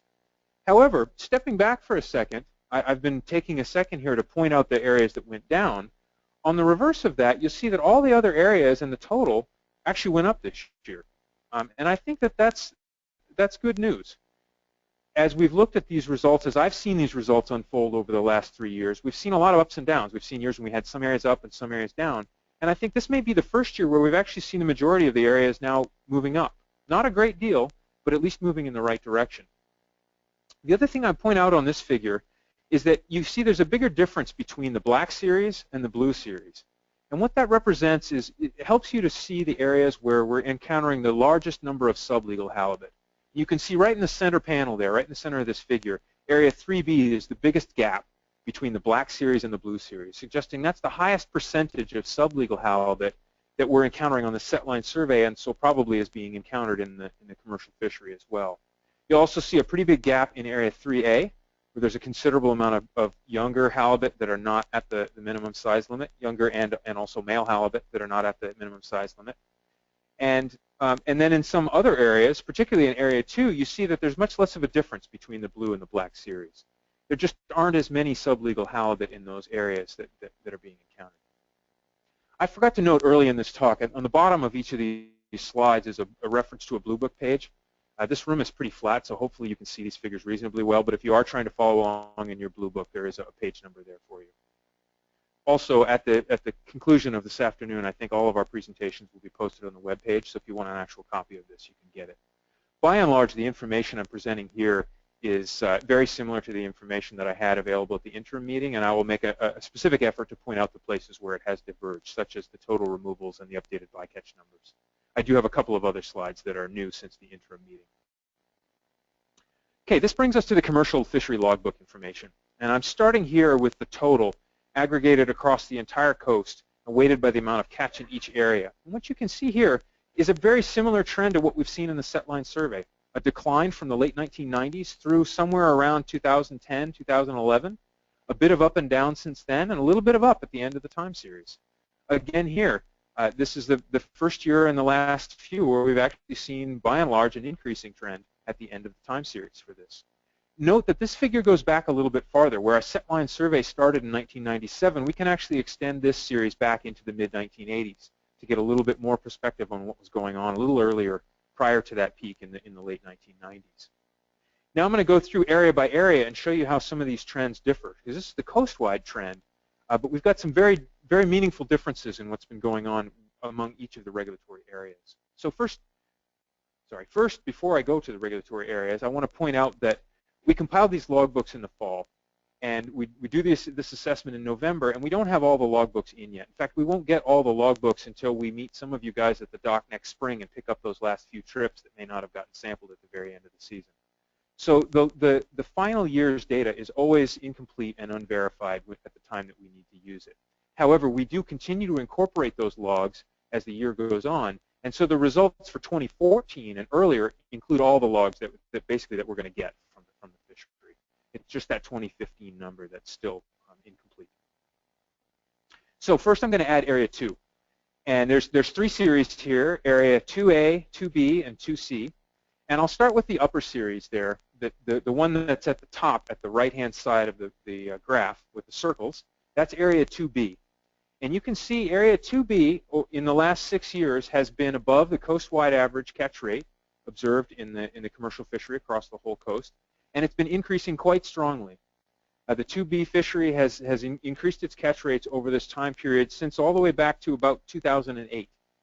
And this is one of the places where we start to see a divergence between the trend in the setline survey, at least the raw setline survey results, and what we're seeing from the logbooks. It's quite clear that the fishery in Area 2B has seen increasing catch rates over this time period.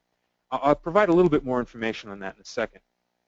The next series down, the next red series that's actually above that black line is Area 2C.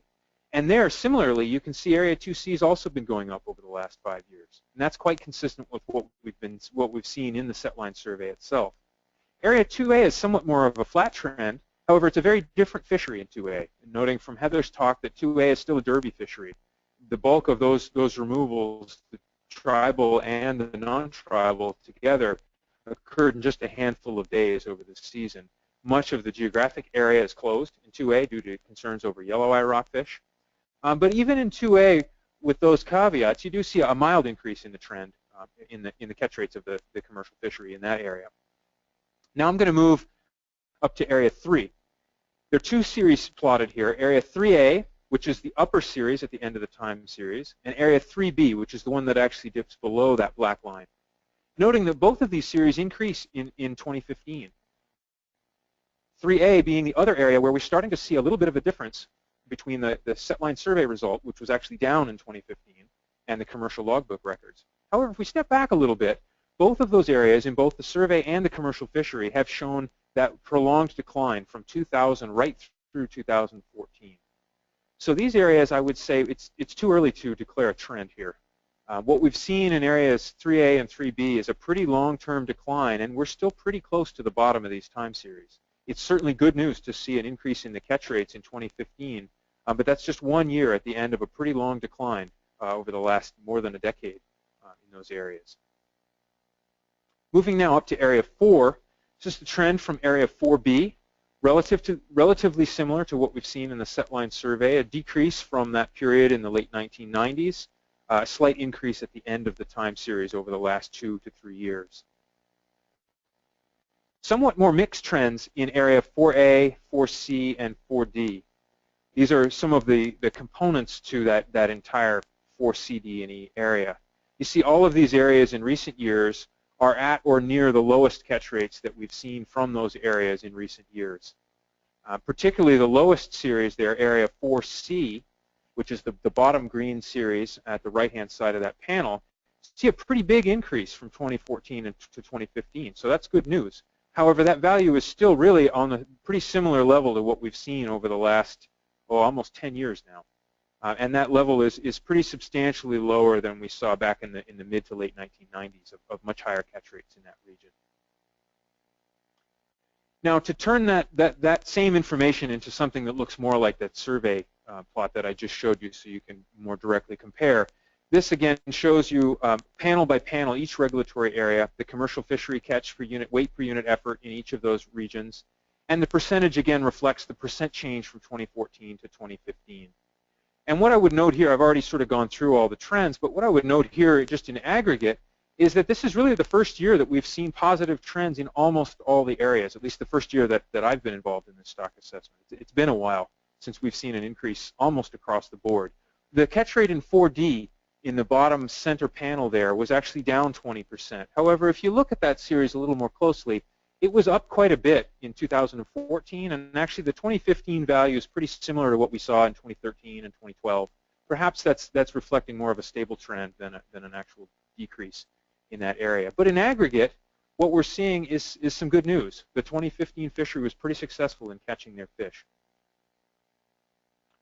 Now, since the interim meeting, we've had some time to go back and look and try to investigate a little bit more. Why are we seeing this difference in the survey in Area 2B that we're not seeing in Area 2C? So in Area 2C, the two things are tracking quite closely. And just next door in 2B, we're seeing that the fishery catch rate's going up and the survey catch rate's flat to maybe even decreasing slightly. So we went back and we looked at how the fishery is currently distributed. So what this figure shows you, and this is new, it's not in the blue book, and it's new since the interim meeting. What this figure shows you, each of those columns is a year. Sorry, those year labels are a little bit faint. It goes from 2008 through 2015. And for each year, it shows you the proportion of the effort in the fishery that's going to each of 3 spatial zones.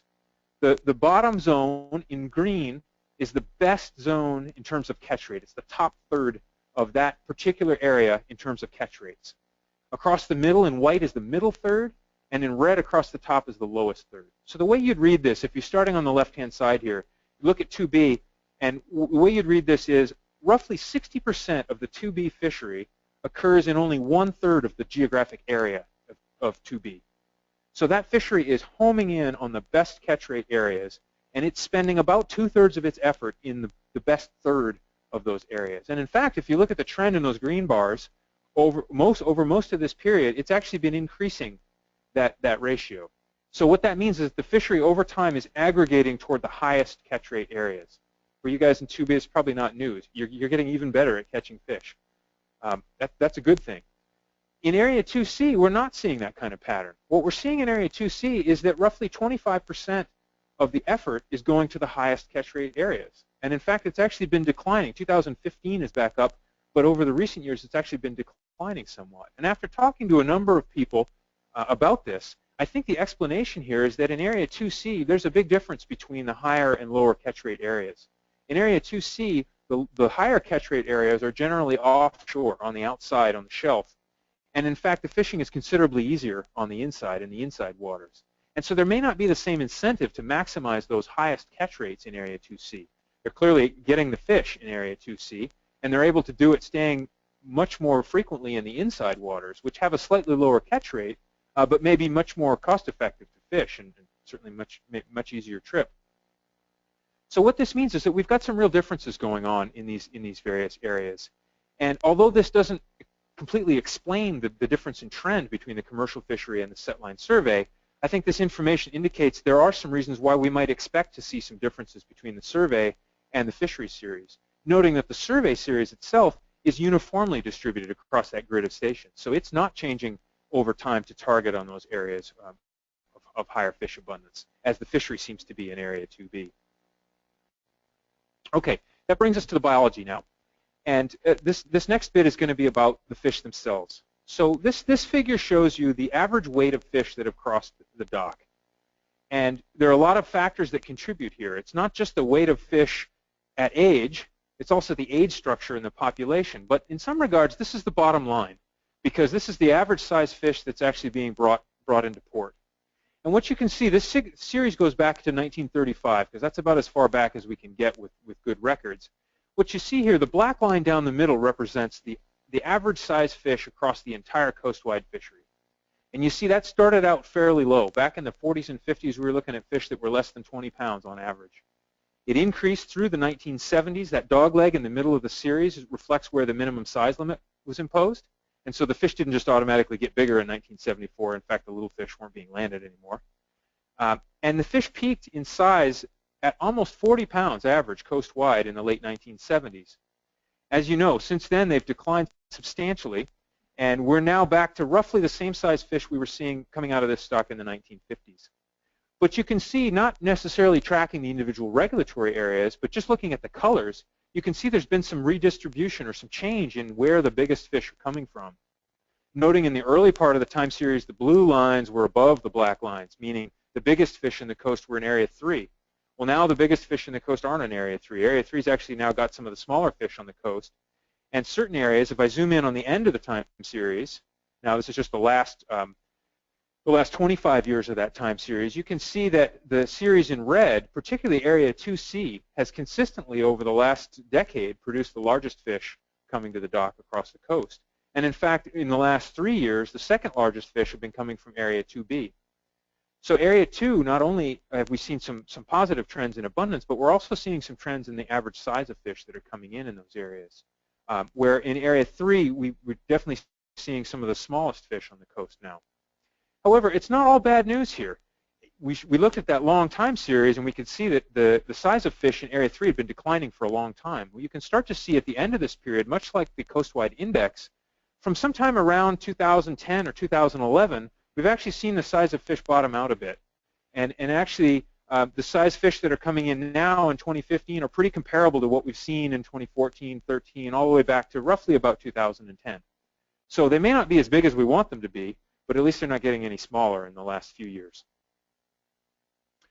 Again, this is the size fish that are coming to the dock, but we've also seen changes in the size of fish at age. So what this figure shows you now is the average weight of a fish, and I'm just showing you females here, and I'm just zoomed in on ages 8 to 16, because those are the fish that make up the bulk of our fishery. Those are the fish that are producing most of the catch that's available to us. So age across the bottom from age 8 to 16, average weight of an individual fish on the y-axis from 0 to 70 pounds. And just look in the middle of this figure here. What you can see is that for an 11, 12, 13-year-old fish, the difference between the average size fish in 1975 and the average size fish in 2015, that fish is now a little less than half as big as it was in the 1970s. What that means is if we catch the same number of fish, we're getting half the catch. Our exchange rate on those fish is pretty bad currently. Those fish are not producing the same kind of yield. You know, if 10 fish used to produce 500 pounds in 1970 of 13-year-old females, those same 10 fish are only producing 200 pounds now. So much of the reduction that we've seen in yield available is due to this change in size at age. Unfortunately, this is one of the pieces of the puzzle that we don't really have any control over. We have ongoing research trying to understand what's going on here, but looking back over 100 years, this sort of thing appears to have been changing throughout the history of this fishery. And our understanding is actually pretty weak at the moment of what's going on here. Now, when you look at this, what I've shown you is 1975, 95, and 2015, just a 20-year snapshot, so you can see how this has changed over time. But it begs the question, you know, where's it going? Where's it been going over the last few years? If I add in now 2000, 2005, and 2010, the intermediate years between those last two series, what you can see is that by 2000, the bulk of these reductions across the entire coast had already occurred. And this is some of the trend you were seeing in the previous figure, is that the size at age, or the weight at age, is actually flattening out some. We haven't seen the kind of decline over the last 5 to 10 years, certainly that we saw over the preceding decades. So again, I think that's good news. The fish aren't as big as we'd like them to be, but they don't seem to be getting smaller over the last few years. Now into the ages. So this next figure shows you a bubble plot of the coastwide fishery ages. And the way to read this figure, on the y-axis up and down here is age in years, from age 5 to age 25. It's year across the bottom, from 1996 to 2015. And what each of these columns represents the proportional contribution of each age class to the catch in that year. So the way you'd read this is you'd say, okay, at age 10, moving across there, in 1996, the first year, the size of that bubble represents the number of fish that were 10 years old in the catch in that year. What this means is that each year the fish get 1 year older as time goes on, and we can track the diagonals. And in fact, that strong diagonal that you see there across the middle of this figure is the 1987 year class. We estimate that to be the biggest year class in the historical series for halibut. We estimate more than 200 million pounds of removals were removed from that single year class alone. That's how important that year class was to the stock. Noting that the year that I got here to the commission in 2012 was the year that year class hit the plus group. They got to be 25, and basically that year class is pretty well tapped out now. We're now relying on younger year classes to fill in where we had a pretty long period where that year class was a very important contributor to the stock. And in fact, what you see is that over time it spread out the age distribution of the stock. So in that time period in the early 2000s, we were seeing many fish that were 15 to 20 years old, many more than we have seen in recent years and than we'd actually seen in previous years over the historical record. So if we zoom in now on just on the last 6 years, what you can see is that we're back to a fishery that includes mainly 8, 9, 10-year-old fish through about age 15, maybe age 16.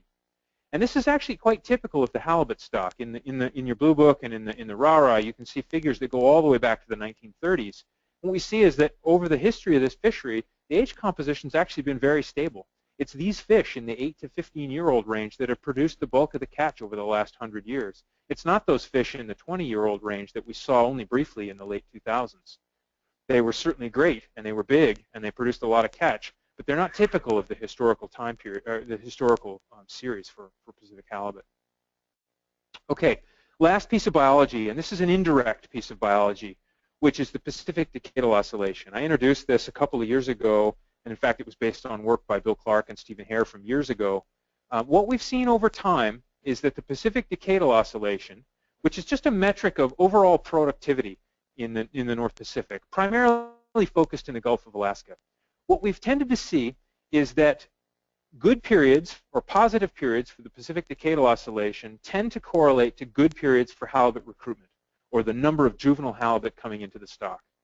It's just a correlation. We don't understand all the mechanisms that might be involved, and in fact, it might be that there's another mechanism that's correlated with both of these things that we don't understand.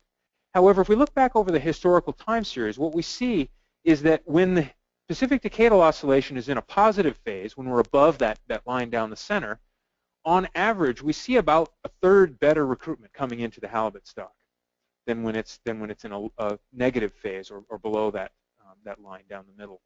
Now, this is important because the Pacific Decadal Oscillation, although it bounces around year to year, it also goes through long periods. And what you can see is that period from the late 1940s to the late 1970s was a negative period. And that corresponded to a time period when the halibut stock was declining. We weren't seeing a lot of juvenile halibut coming in. In the early 1980s, the halibut stock started to turn around. And it wasn't because the spawning biomass jumped up and then we got more recruits. We actually saw the recruits before we saw the spawning biomass. And it's correlated with this change in the Pacific Decadal Oscillation. Now, what's important in this figure to note here, a couple things. First is that we have seen some good news at the end of the time series. 2014 and 2015 look to be very positive. Although, as you all know, both of those years have been pretty atypical for the North Pacific. We've seen fish in places that they shouldn't be. We've seen temperature patterns and current patterns that no one's seen before. So it's a little too early to say whether this is necessarily going to be a good thing for halibut. For better or worse, we've got about a decade to wait until we see those year classes showing up in the fishery. So we've got some time to figure it all out before they're actually going to get here. Perhaps more important is the period just preceding that, from 2007 through 2013. And these are fish that are in the water. They've been there for a while. They're already subject to wastage mortality, being caught as sublegals. They've been caught in some of the bycatch fisheries. But we've yet to get a good read on their year classes from the setline survey or from the directed fishery. They're not a big contributor yet. However, the only information we do have about those year classes, potentially indirectly through this series, is that the conditions weren't all that great during that time period. Again, we don't know. Maybe with all the other changes in the environment, maybe something's changed, and in fact, the year class strength is no longer as correlated as it has been in the past. But unfortunately, this is the only information that we do have about the potential strength of those cohorts. Okay, so that actually now brings me into the second part of this talk, which is the modeling part. I hope that it's helpful to provide a summary of the data first before we get into any models, because I think it's very important to be able to look at the data and make up your mind about what you do and don't see in it before I show you the model results. It's really easy to put a line through something and draw your eye to that. And in fact, models are just abstractions of reality. The data is really the closest thing we've got to a look at what's really going on out there. Really, the function of these models is to put a smoother through those data, to help us make sense of what we see in the data. And the results should really be quite intuitive after looking at the data themselves. So we use an ensemble of stock assessment models to estimate how big the stock is and what the trend is. And what I mean by an ensemble is we're using 4 different models. It would be nice to pick one model and say, this is it. You know, this one really approximates the stock well. But over the last 35 years, we've learned that works for a little while, and then that model starts to break down, and then we have to switch models, and that provides a big offset in the process. So what we're doing now is we're acknowledging that there is no one single best model to fit the Pacific halibut stock. And in fact, we have some uncertainty about how best to approximate the dynamics. All these models are wrong. Some of them are just useful to help us understand the trend. So we're using 4 different models now. And it's a cross between how we treat the time series of information and how we treat the spatial information. And let me say a little bit more about what I mean by that. I've just spent quite a lot of time explaining to you the trends at the coastwide level, and I've shown you that at the coastwide level the trend is pretty flat. But when you take the average of one trend that's going up and one trend that's going down, you end up with something that's pretty flat. But that's not necessarily telling you the whole story. And so 2 of these models are areas as fleets models that don't aggregate the data all the way to the coastwide level. They treat the indices and the data separately for area 2, 3, 4, and area 4B, and allow us to try to capture some of that variability among the regulatory areas, even though we're still modeling the whole stock at the same time. The other 2 models are coastwide models, and we aggregate that all, and we give those models that aggregate time series. And the benefit of that is that we've dampened out a lot of the variability. But again, we've also lost some of the signal. And so we don't know which is necessarily the better way to go. So we're providing this information based on both of those approaches. The second way we're delineating the data is with regard to the history of the data. So this just shows you kind of a cartoon of what data has been available over the historical time series, with catch on the top, abundance indices in the middle, and age composition data on the bottom. If you draw a line down through somewhere in the mid-1990s, you can see that since the mid-90s, we've got pretty good data. Everything's pretty well squared out there. And we can create a short time series model where basically all the cells have information in them. As we try to go back farther in time, things get pretty spotty, and we have to make more assumptions to build a model around that information. However, there's also a lot of information in that historical time period. If we only look back to the mid-1990s, we don't see what happened back in the 70s when the stock dipped to low levels. We don't see what happened back in the 50s and the 40s and the 30s when the average size and age of fish was much smaller. So we're using a combination of approaches, both the long time series and the short time series models, to try and capture all of that information in our stock assessment. And so the results, the uncertainty around our point estimate and the results in the decision table reflect different ways to look at the stock, because there is no best way to do this. We made some improvements to all of these models in 2015. Particularly, as time goes on, we're asking more and more of these models. We're going to hear tomorrow about the fisheries footprint approach, where we're trying to document what the various contributions of different fisheries encountering different size and age classes of fish is. And in order to do that, we have to do a better job of describing those removals. And so we've added more information in the models this year. We've added specifically information about the ages and lengths of the fish that are caught as bycatch, information about sport removals. We've included more information that's coming directly from each of the regulatory areas, including weighted age by the areas. And we've improved the way we model these data, because we're asking, as time goes on, we're asking more and more of these models. We're trying to get more detail out of them. We have to provide more detailed information to do this. The SRB, we had a pretty extensive review in June from the SRB, and in fact, the last, 100 or 150 pages of your RARA, which is about that thick this year, is all about the improvement efforts that we made this year. So you can see much more detail, a lot of the technical detail there that may not be interesting, but it's there if you want to look at it. The bottom line is the SRB reviewed this information. They endorsed these changes. We made a few modifications based on some comments they had, and we've improved these models for 2015. And these are the results that we get from those 4 models. What you can see here is that these 4 models don't all agree on exactly what the stock size is right now, and they don't all agree on exactly what the trend is. But what you can see is that they do all agree that the stock was considerably larger in the late 1990s and early 2000s. It declined since then and bottomed out, this is the female spawning biomass, bottomed out somewhere around 2010. And since 2010, it's been increasing slightly. The actual rate of increase depends on which model we look at, but all these models suggest that the female spawning biomass has been increasing slightly since about 2010. Now we integrate all 4 of these models into the rest of the results from here. But there are some things we can do with the 2 long time series models that we can't do with all 4. So before I show you the integrated results, I want to show you the results from these 2 long time series models. Now, first thing you'll notice is that there's some pretty big differences historically. If you go back into the 1920s, these models don't agree at all on how big the stock is. And that's because we have very little data in that time period. And the data we do have largely comes from Area 2, a little bit of data from Area 3. This uncertainty reflects primarily our uncertainty in just how many halibut were out west and in the northern part of the stock in that very early time period, because the fishery wasn't there, the survey wasn't there. We don't have observations for that time period. But the second thing you can see here is that as the time series goes on, these 2 things tend to converge. And by the end of the series, we're actually getting a pretty good convergence between these models, although there is a difference in the trend that they're predicting over the last few years. Now, both of these models we can use to compare to where we were in the late 1970s.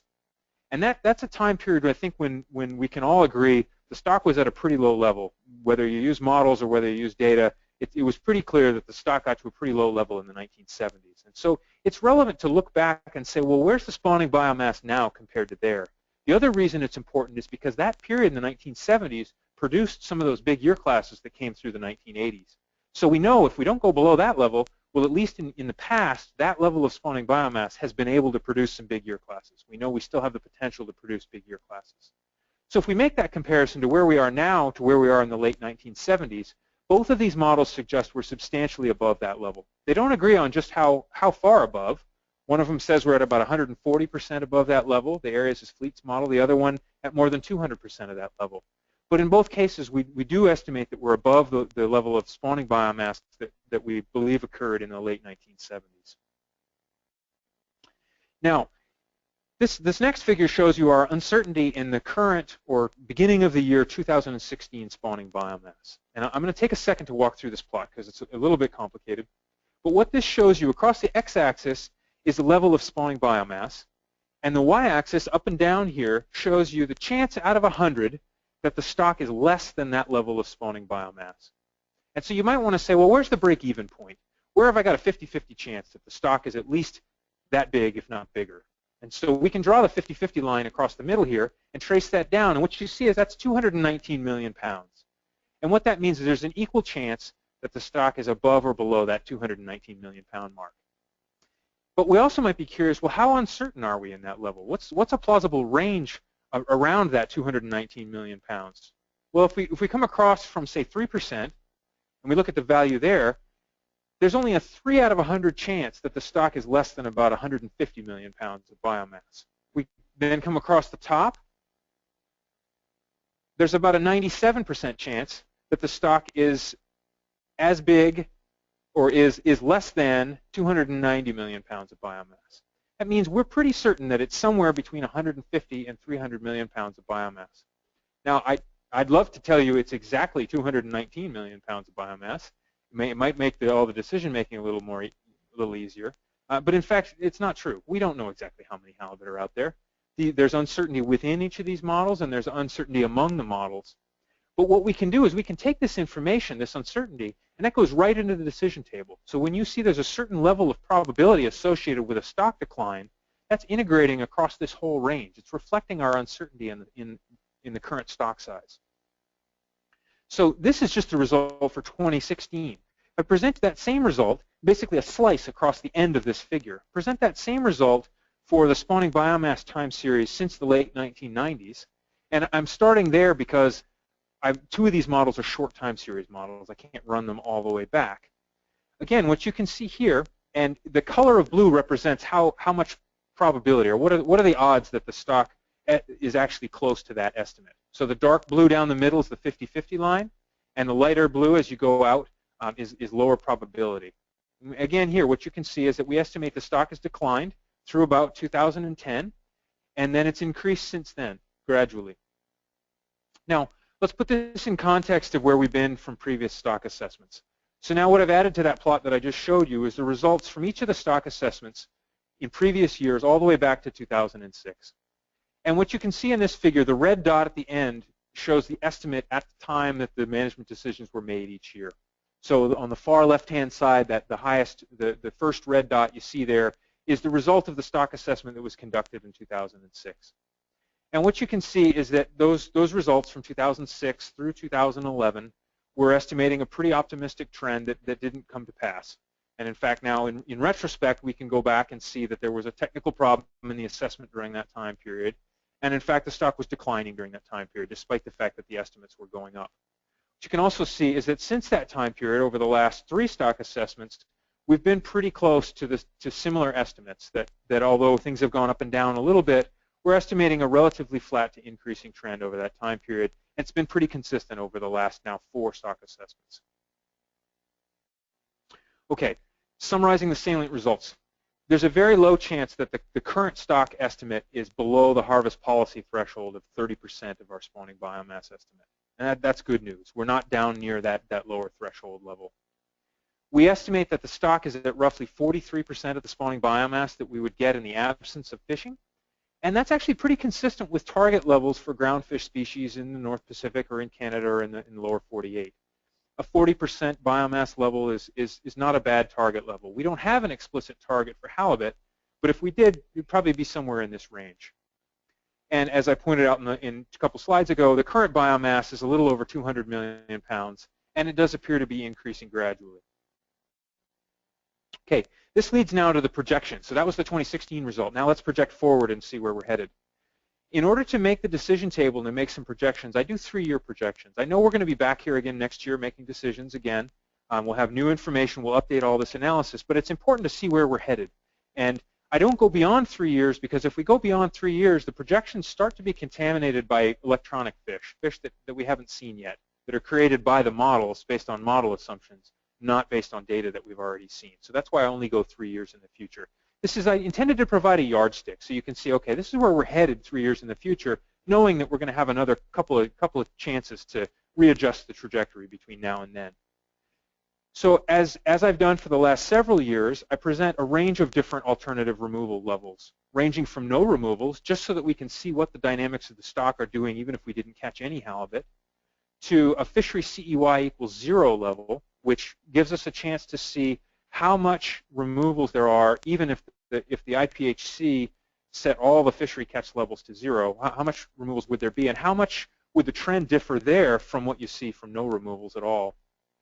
Then I'll show you the blue line, which is the application of our current harvest policy. I've also got several other options here, which I want to mention. The first is just rolling over last year's fishery CEYs. You might think, well, if we just set the same CEYs, we get the same removals. But in fact, we wouldn't. There's a lot of moving pieces. There's a different amount of wastage in each year, depending on the dynamics of the stock. There are removals from sport fisheries, like the unguided fisheries in Alaska that are not subject to catch sharing plans. So there are a lot of moving pieces. If we set the same catch levels, we don't actually project the same amount of removals, but I'll show you that result.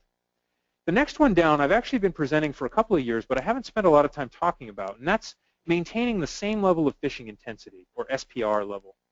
And what that does is it integrates across all the removals, not just the ones that are included in the harvest policy, the O26 removals, but also the change in the U26 removals as well. And it says, what if we wanted to make sure that we didn't exert any more fishing intensity this year than we did last year, including all sizes and sources of removals? And that's what that line is. It represents the level of removals associated with no increase in fishing pressure across all components of the stock. And then, of course, I flesh out the table with just some arbitrary 10 million pound increments, just so you can see the change as catch levels go up across these tables.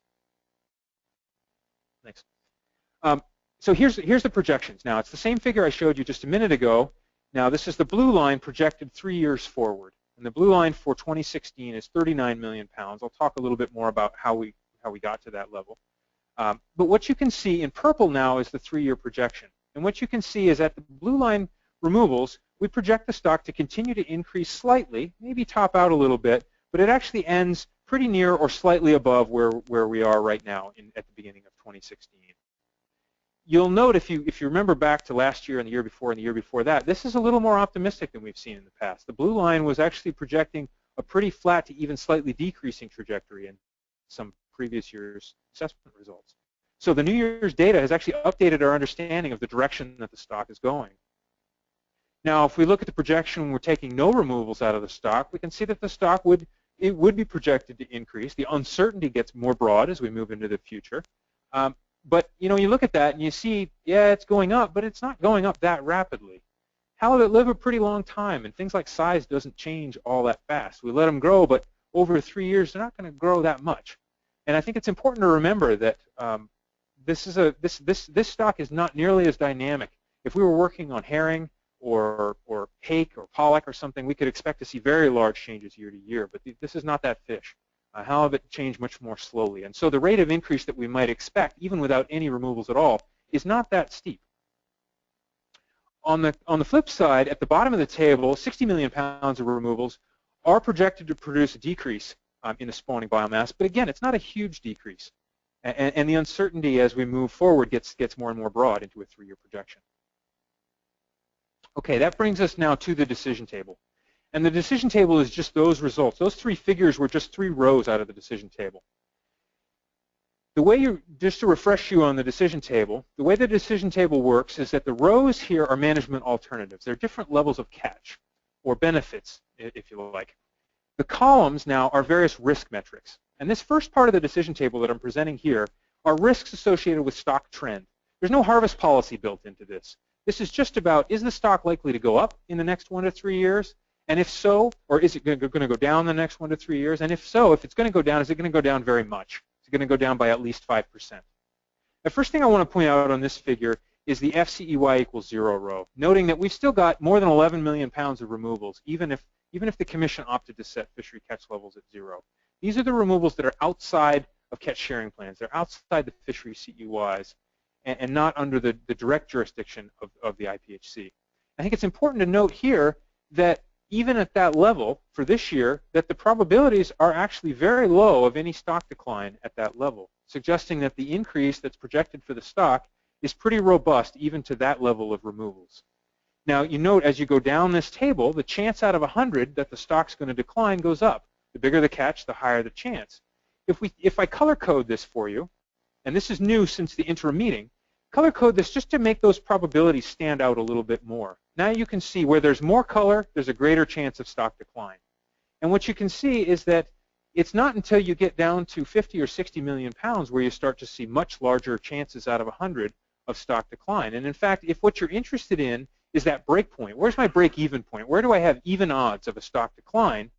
Well, it's right there, a little more than 40 million pounds. For removals of that level or less, we have at least even odds that the stock is going to be flat or increasing over the next few years. Now, that's substantially more optimistic than we've seen in the decision table in the last couple of years, reflecting the new trend information that we've got from both the survey and the commercial fishery. Now, the second half of the decision table has to do with the harvest policy, or the blue line. And where do we get that blue line? I'm going to take just a second here to remind us where the blue line comes from before I show you those results. This is a new slide since the interim meeting. Based on questions that I got after the interim meeting, I think it's worth just reviewing for a second. Well, what are the objectives of the harvest policy? What is the blue line intended to do? It's been a while since the blue line was created. It was based on simulation work done by Stephen Hare and Bill Clark a number of years ago. And some of the information has changed since then. The size of fish, size at age has changed. Many of the dynamics in the fishery has changed. But nonetheless, I think it's important to go back and look at what were the objectives of the blue line in the first place, or of the current harvest policy. The first of those objectives is to avoid very low stock sizes. So by very low, I mean less than 20% of the spawning biomass that we might see if we weren't fishing on the stock. That's built into the harvest policy, that we don't want to see catch levels of that size nearly at all in a long-term projection. And that's because our harvest policy would suggest that at that level we should close the fishery down and recover the stock immediately. The next of the 5 objectives is that we should mostly avoid low stock sizes, low being less than that 30% threshold. And the original simulation suggested that using the current harvest policy, or the blue line, would keep us out of that most of the time, that we'd only see maybe 20 out of 100 years or 2 out of 10 years where we would dip below that 30% threshold over the long term. The third objective would be to achieve most of the yield that's available from that stock. Not all the yield. It's not squeezing every last little bit of yield out of the stock, but achieving most of it, or about 80% of it. 8 out of 10 years in the long term, we get about 80% of that long-term yield. And that's important for a stock like halibut, because we've seen that the history of the stock is very dynamic. The size of halibut changes over time. The number of juveniles coming into the stock changes over time. If we were targeting MSY, if we were trying to get every bit of yield we could get out of it, we could squeeze a little bit more out than we would be projected to get with the blue line. But the cost of that, we would go lower. We'd be chasing that thing. We'd take higher harvest when the stock was up, but much lower harvest, and potentially have periods when we'd have to close the fishery when the stock got low. So the idea of the blue line would be to buffer that, and to not take quite as much of the total yield in any particular year, but to spread that out over the long term. And that gets to the next objective, which is to reduce the variability in catch. We don't want a period when the fishery is closed. We want to get most of the yield. We want to get it all the time. The fifth objective is to distribute the removals in proportion to the current stock. And this is really a biocomplexity, or a portfolio strategy. If you're going to invest your money, you don't invest it all in one single thing. You want to diversify. And it's the same idea here. We don't know exactly which areas we need spawning biomass in a particular year, and it may change over time. But what we do know is over the long term, we probably want to keep some spawning biomass in all of the regulatory areas. So the goal of the blue line is to distribute the removals roughly in proportion to the way the stock is currently distributed. So we don't take all of our catch out of one particular regulatory area and grossly change the abundance in that area. 2 important take-homes from this. One is that there is no target stock size. We don't have a particular abundance level, either at the coastwide level or in a particular regulatory area that we're shooting at. We're in this for the long haul, and this policy is designed to ride the stock up when it goes up and ride it down when it goes down. But it doesn't have a particular target that we're trying to get to, as if we could get there and just stay there. And importantly, it's not a replacement yield policy. So if we were to take the blue line in a particular year, either at the coastwide level or at a particular regulatory area, that doesn't necessarily imply that we would expect to get the same amount of biomass or the same amount of yield in the following year. In fact, if the stock's going up, we might take the blue line and we might actually still see the stock going up. And if the stock is going to go down due to changes in size at age or changes in recruitment, we might take the blue line and still see the stock go down. In fact, that's roughly where we've been over the last few years. Okay, so that brings us to the part of the decision table that actually includes the harvest policy. And I realize you probably can't read much of the information in here this year, but I want to point out when you're looking at your blue book, there's a third column in here which is labeled fishing intensity, and I'll zoom in on that so that at least you can read. At least you can read the values that are in the blue line row there. I want to talk about these for just a second. This is an F%, and what this is the percent reduction in the spawning potential ratio that we would get from fishing at this level of fishing. So that's kind of a long-winded way of saying, if we fished at the blue line, we would expect over the long term to reduce the spawning biomass per halibut down to about 51% of what we would get if we weren't fishing at all. So roughly about half. That's actually a relatively conservative harvest rate relative to the policies that are employed for many other groundfish stocks in the North Pacific, both in Canada and in the United States.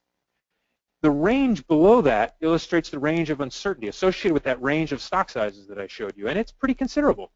It suggests that we could be as low as a 33% or as high as a 61% rate. Noting that, for example, in the North Pacific Council, their overfishing definition, which we don't actually have an overfishing definition for halibut, but the North Pacific Council uses a value of 35% would be associated with an overfishing level for their stocks. So our point estimate is that we're considerably above a level like that, and in fact, given the biology of halibut, an F51 harvest policy is relatively conservative, consistent with the objectives of our current harvest policy. Now again, if I color code that, there's several blocks here. The first block being stock status, and you note that there's almost no color in that block. And what that means is that there's almost no chance that we're below any of those threshold or limit reference points, and that's a good thing. On the right-hand side here, you note that there is some more color below the blue line in particular, and what you see here is that the breakpoint is roughly right about at the blue line. And that's the fishery trend side of this table. That's saying, what's the chance if we take this level of harvest that we might have to take a reduction at some point in the future to continue on with the harvest policy? This is actually slightly more optimistic than what we've seen in the past. What this suggests is that at the blue line level, we've got at least even odds that in the future we'll be able to take the same catch or greater, that there's no more than a 50% chance that we would have to take a reduction in the future starting from a blue line level here in 2016. And again, that's more optimistic than we've seen in recent assessments, consistent with the slight increasing trend projected for the stock. So let me summarize the assessment results here, and that'll end this first block of the talk. As you've seen now for yourself, both the data and the models suggest that we've stabilized the coast-wide stock. And in fact, we've seen some increasing trends, both in the survey and in the catch rates across many areas. The biology appears to have stabilized somewhat. The fish aren't still getting smaller, and in fact, in Area 2 in particular, we're actually seeing some improvement in the size fish that's coming across the docks. Now, all models aside, even if we didn't have any stock assessment models here, what you could see is that, well, if the stock is pretty flat, then the levels of yield that we've been taking out must be pretty consistent with the amount of surplus production that's available from the stock. And I think that's roughly where we've been over the last 3 or 4 years, is that decisions have brought the catch levels, the total removals levels down to a point where the stock has largely stabilized. And I think, given the history of this fishery, at least in recent years, that's good news. I think it's good to see that at present. What I also showed you from the decision table is that the risk of further stock decline is quite a bit lower than we've seen in recent years. So all of those rows in the decision table that are around 40 to 42 million pounds all suggest a lower level of risk in the upcoming years than we've seen in recent years' stock assessments. And with that, I'll take a brief pause. Thanks, Ian. There's still a bit more information to come on this that Ian would like to talk about, but let's take a 15-minute break and come back at 3:30.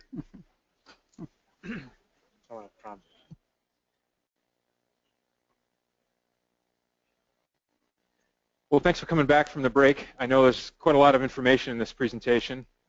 As I mentioned earlier on, I've tried to note the Blue Book references where they are available for these slides. And in addition, this presentation will be provided on our website later on, so you can download a copy and look through it on your own if you'd like to. We're through the bulk of the presentation already. Really, we're just getting to the bottom line here. The apportionment results and the application of the current harvest policy leading to the catch tables giving the regulatory area specific results for the upcoming year. So I want to start out by just reminding everybody what apportionment is. So apportionment really isn't very fancy. All it is our estimate of how the stock is currently distributed. And the tool that we have to do that with is our set line survey. You heard from Dr. Webster that we have an ongoing effort to expand that survey and looking into all the places that we might miss across the coast, of which there really aren't very many anymore. That survey is as geographically comprehensive for a single species as any survey I'm familiar with in the North Pacific. So it is our primary tool to estimate how the stock is currently distributed. We look at the legal size catch rates in the survey, and those are adjusted in 3 ways. Accounting for fishery timing is the first adjustment, and that's because we know that if the fishery goes in and catches all of its catch for the year before the survey gets there, well, we would expect to see fewer fish when the survey gets there than if the fishery hasn't gone yet and the survey comes through first. Now, this is really a bigger issue at higher exploitation rates and for areas that have a very big difference in the timing of their survey. Historically, this has been Area 2A that has had the biggest effect of fishery timing, where the bulk of that fishery has occurred usually before our set line survey comes through. The second adjustment that's made from apportionment is due to hook competition. So if we put our gear down and we catch a bunch of dogfish, if we're in the Gulf or in Western Gulf we catch a bunch of peacod, or we just get a bunch of hooks back with no bait on them that were lost to other species, well, we didn't catch halibut on those hooks. And so we account for that when we work up these data, looking at the amount of fishing power that's left. So we look at the number of baits that we get back as the amount of fishing power that's left. And an amount of halibut caught for a given amount of fishing power left will be worth a different amount in the index based on how many baits we got back. The more baits we get back, the less that halibut's worth because we weren't catching any more halibut. The extreme of that being if we pull the gear back on the survey and every hook is occupied, well, we couldn't have caught any more halibut. And so we need to account for that. We need to expand that estimate to account for the halibut that we didn't have enough gear down to catch. The third correction that's made is for year-to-year variability. And this is not a huge effect, but it just smooths the estimates out slightly to account for year-to-year variability. If we get one year that's way up, it allows us to catch up with that and make sure that that's not just an anomalous point. So this figure is in your RARA, and this is this figure shows the effect of those corrections on the raw index. So there are 3 things plotted here. The first, the red series with the dashed lines, is the raw index. And then there are 2 adjusted index, one with the hook and timing adjustment in green, which you largely can't see because it's underneath the black series, and the black series, which is all 3 of those adjustments combined. And what I'd note here, even from the back of the room, you can probably see this, is that generally these corrections don't make a big deal. Usually the raw survey series is pretty much what you see is what you get. There are some differences in 2A, and those are largely due to changes in timing. And I'll draw your eye to the center top panel there, Area 2B, where you see that there's actually quite a difference in trend there after we've corrected for timing and hook competition. You can see that the red series there is relatively flat across the end. That's the raw survey time series that I was showing you in the previous slides here. And both the green and the black are a pretty strongly increasing trend after they've been corrected for hook competition and timing. So the result of that is that the corrected series for Area 2B actually looks a lot more like the commercial trend of pretty strong increase in that area than we saw in the raw survey time series. So that's another contributor to the difference in those series. So what about the results from apportionment? These graphs, or this bar chart shows you the results of apportionment from 2000 through 2016. So over the last 16 years, how each bar shows the fraction of the coastwide stock that we estimate occurs in each of the regulatory areas. Now, each of those blocks is not on the same scale. This is just intended to show you the trend in each of those areas. Some of the areas are smaller than others. But you can see the trends pretty clearly in this figure, and particularly the trends at the ends of the stock, up in the Bering Sea, in Area 4C, D, and E, and in Area 2. Both of those areas over the last 3 to 5 years have shown very strong increases in the proportion of the stock that we estimate is occurring in those areas, particularly in Area 2. If we zoom in on those areas, and before I do, I just want to point out that this is one pie here, and so if the proportion of the stock is going up in one area, it must be going down in another area. And you see that in the Western Gulf, particularly in areas 4B, 4A, and 3B, where we estimate that the percentage of the stock in those areas has gone down substantially in the last few years. Now, if we zoom in on 4C, D, and E and Area 2, we can see that over that time series, the beginning of the series in 2000, we estimated about 10% of the biomass in Area 4C, D, and E. And at the end of that time series, that's up to about 13.6. Now, the whole time series has been corrected as Dr. Webster presented earlier, accounting for those expansions that we did in 2006 and 2015 and piggybacking off the NIMS trawl survey. This whole time series has been corrected for that. So this is our current estimate of how the relative stock abundance in that area has changed over time. And you can see from this figure, it's been going up over the last several years. And in fact, that increase from 2014 to 2015 is part of the reason why we'll see in a few slides an increase in the amount of available yield applying the current harvest policy to Area 4C, D, and E. Moving down now to Area 2, you can see an even bigger change in this area. In 2000, we estimated about 12.5% of the stock occurred in that area. Currently, that's over a third of the stock, 33.8%. This is a very large change in the distribution of the stock. As fisheries go, seeing this big a change in how the biomass distributed is definitely something to take note of. It begs the question, well, what's driving this? Is it actually fish moving from one part of the stock to another? Is it changes in the productivity in a particular area leading to better fish growth and productivity? Is it potentially a change in exploitation rates in a particular area, in Area 2 especially, leading to a stronger increase in the stock? The short answer is we don't know. The longer answer is it's probably a combination of all those factors and maybe even several other factors that we don't understand. If it were just a change in exploitation rates or just movement rates, we might expect to see a change in the index, but not necessarily a change in the biology of the fish. But we're actually seeing bigger fish in Area 2 as well, suggesting there may be a link to productivity there, or at least a link between productivity and the movement rates of these fish. But again, we really don't know the mechanisms behind this, but we do have this tool to track it, and what we're seeing is a big change in the way the stock is distributed over time.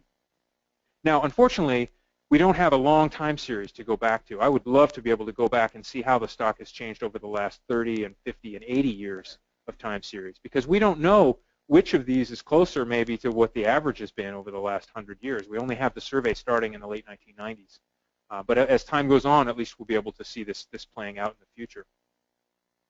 So in 2016, these are the percentages that, as we see the stock currently distributed across the entire coastwide range.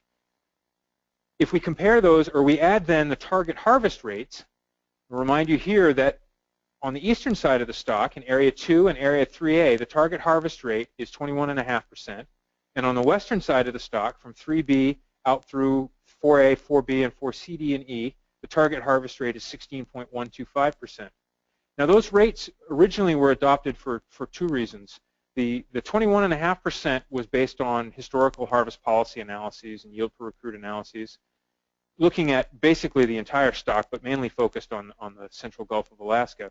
The 16.125% harvest rate was a function both of greater uncertainty in early years, but then that was updated later on to reflect some additional yield per recruit analysis, looking at the productivity and relative growth rates or size at age of fish in those western areas, suggesting as we still see in the data, that those fish tend to grow a bit more slowly in the western areas than they do in the eastern areas.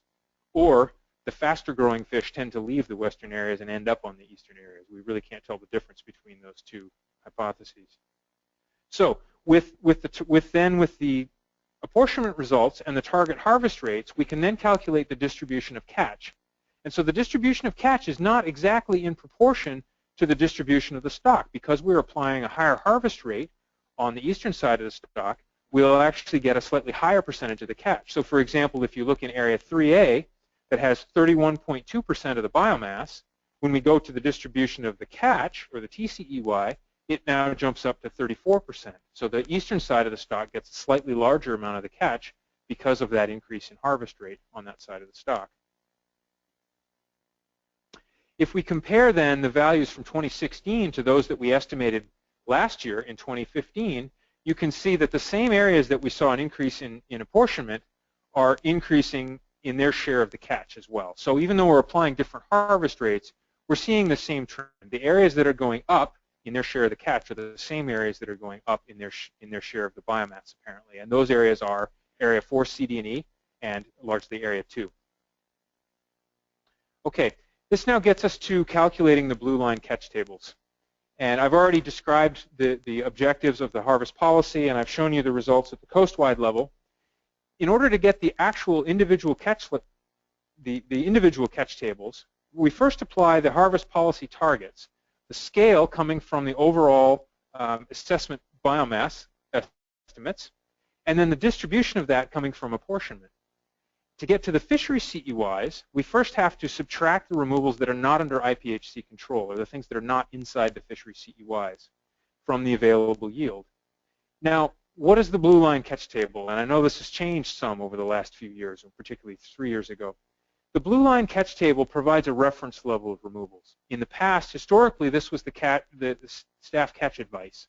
But now this is a reference level. It's not a recommendation, and it's not a limit. The staff recommendation is the entire decision table. It's that trade-off of risks and benefits. The blue line, though, does provide a reference level. It's a consistent long-term harvest policy, and it provides us a guide year to year, or a reference point across the middle of that table to gauge any particular year's harvest against. So the first thing we can compare is the TCEY calculation. So this is the total yield available. And here I'm just showing you a comparison over the last 3 years of these TCEY calculations. Now let me remind you where these come from. So the total comes from the stock estimates. We estimate a coast-wide biomass from the stock assessment, applying a harvest policy to that. That's where the total TCEY comes from. Then that total gets distributed across the various areas based on the results that I've just shown you on those maps, both the apportionment results of how the stock is distributed, as well as the interaction with the target harvest rates, which gives you then the TCEY distribution. So there's two moving parts here. The total stock size estimate can change over time, and the distribution of that stock size estimate can change over time as well. We'll break those down into two different parts. What you can see along the right-hand side here, the total TCEY has been going up over the last few years, and that's consistent with our estimate that the stock has been increasing slightly over the last few years. So we've gone from 33.5 million pounds to almost 36.5 million pounds from 2014, 15, and through to 2016. So we estimate that the amount of yield that's available from the halibut stock is going up. It's going up slowly, maybe not as fast as you'd like, but it's going up. The way that yield is distributed, though, has changed somewhat over time. What I want to point out here, focus on just for a second, is how those two things have influenced the change in our estimate of the TCEY in Area 4, C, D, and E. You can see that that TCEY has been increasing over all 3 of these years, and the results from 2014 to 2015, including the survey that we did up there, which corroborated what we were already seeing in the trawl survey, suggested that the abundance was going up in the Bering Sea, and that coupled with an increase in the total available yield led to about a little more than 500,000 pounds of increase in the available yield for Area 4, C, D, and E change from 2015 to 2016. So about 500,000 pounds more estimated for this year than we had last year in the Bering Sea. That's a pretty big change up there. Now, to get from there to the blue line, we've got to go through several different pieces. And if you remember, a couple of years ago, we introduced this concept of accounting for all sources and sizes of mortality. And for better or worse, it's made these tables really complicated. Now there's a checkpoint in each of these sections. There's a horizontal line and there's a checkpoint. So if you want, you can just cut to the total that's not part of the fishery CEY. But I think it's helpful to be able to look and see which of the various components are contributing. And because it varies area to area, which pieces are most important. And in some areas, those are inside the fishery CEY, and some those are outside. So this first section here are things that are not inside the fishery CEY. These removals come essentially off the top. We figure out how much yield is available, and these are the removals that are taken off the top of that calculation. The largest sources of these removals are bycatch and unguided sport removals in Area 2C and 3A, which are not part of the catch sharing program in that area. Now these numbers that I'm showing you right here, this is exactly what I showed at the interim meeting. And I said earlier in this talk that we received some updated information on bycatch from the NIPS region after the end of the year when they had their final end of the year estimates available. And so actually before I show you that update, what I want to point out here is that for 2015, we were projecting almost 3 million pounds of bycatch in Area 4 CD&E. But the estimates that we had even at the interim meeting suggested only 2.48 million pounds. So there's another about 500,000 pounds of savings right there that's not coming off the top in Area 4 CD&E. And again, these were the preliminary numbers. Now if I add the change from the revision to the bycatch estimates in January, I've highlighted two cells there. One is Area 4 CD&E, where you note that that estimate in 4 CD&E went from 2.48 down to 2.27. So the end of the year bycatch estimates in 4 CD&E actually went down even more, and this is the 026 component of that. In Area 3A, that bycatch estimate actually went up. If I go back, it was 1.34 million pounds during the interim meeting, and now it's up to 1.44. So there's 100,000 pounds more removals that are coming off the top of Area 3A than in these estimates from the interim meeting.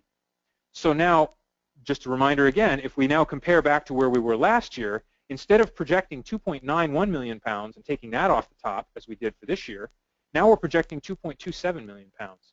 So we had 500,000 pounds from the increase in abundance, and now we have more than 600,000 pounds from a reduction in bycatch. And those two things together, as you'll see, are going to lead to a much better bottom line for the fishery CEY in Area 4 CD&E. And this brings us now to the fishery CEY calculations. And again, the components that are in the fishery CEY depend on the catch sharing plan that's in that particular area, particularly across areas 2A, 2B, 2C, and 3A. There are different components included in the fishery CEY and outside the fishery CEY. This was a change that was made now, this is the third year that this will be the case, where commercial landings and those other sources are all included in the fishery CEY in a particular area. So for example, in Area 2C, the commercial landings, the charter sport removals, as well as the commercial wastage are all included explicitly in the fishery CEY. Now, there's also a bit more to this story, and this is again something we added a couple years ago, which is not all of the removals are included in the 026 component. And the current harvest policy only deals with that 026 component, but I still think it's important for you to be able to add everything up and see what our estimate of total mortality would be projected for a given set of catch levels. And what you can see here, just focusing on the total of that U26 category at the bottom, is that we would project about another 2.3 million pounds of removals on top of those U26 pieces. And that's primarily coming from bycatch, most of that bycatch coming from, or about half of that, a little more than half of that bycatch coming from Area 4 CD&E. So the bottom line, at the very bottom of the table, the goal of this is you may not want all this detail, but at least you can add everything up and see what the projection for the total mortality from all sizes and sources of fish would be. Now if we zoom in on the fishery CEY, and we put that into a little bit of context of where we've been in the last couple of years. So this is now a comparison of the fishery CEY over the last 3 years, from 2014 to 2016. And this is exactly the results that I presented at the interim meeting. However, noting again that we got that January update of bycatch estimates. And so I'm going to go ahead and put those results up there. And what you see is that that update did affect the fishery CEY. It doesn't affect the TCEY because that's the total amount of yield available. The bycatch comes off the top, so it does change these totals somewhat. However, what you can see is that there are still 6 regulatory areas that are projected to have an increase at the blue line in 2016 relative to where they were in 2015. And those areas are 2A, 2B, 2C. They're the ones that I have highlighted here in orange. Particularly noting that in area 4C, D, and E, the blue line in 2015 was 520,000 pounds. It's now up to 1.64 million pounds. And as I've described to you, about 500,000 pounds of that were from the change in the abundance estimate. We got it to about 1 million pounds. And the other 600,000 are from that reduction in bycatch. So the changes that were made in those fisheries and the reductions that were made in bycatch had a very appreciable effect on the amount of yield that we estimate to be available in the Bering Sea going forward into 2016. If we compare those removals now to the status quo, or the levels that were actually adopted this year, that's what I'm showing now at the bottom, are the catch levels that were set for the 2015 fishing season. You can see that there are actually still 3 regulatory areas that are projected to have an increase relative to the status quo. That's area 2A, 3B, and area 4C, D, and E. So all of those areas at the blue line, or applying the current harvest policy, would be projected to get an increase relative to where they were in 2015.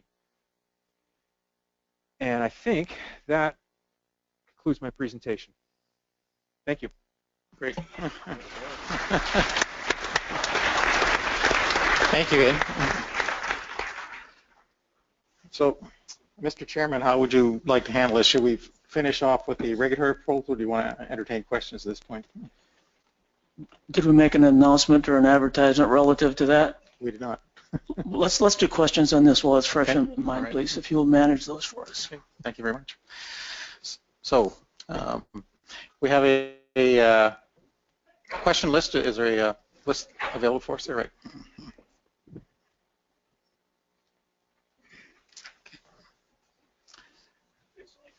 Only 2 people. Okay. Only 2 people. Dale or Dave Smith? I believe it's Dale Smith. Is it you?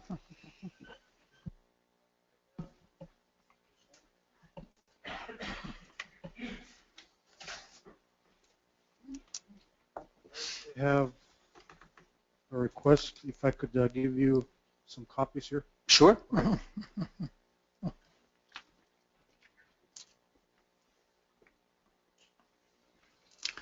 Great. Thanks very much.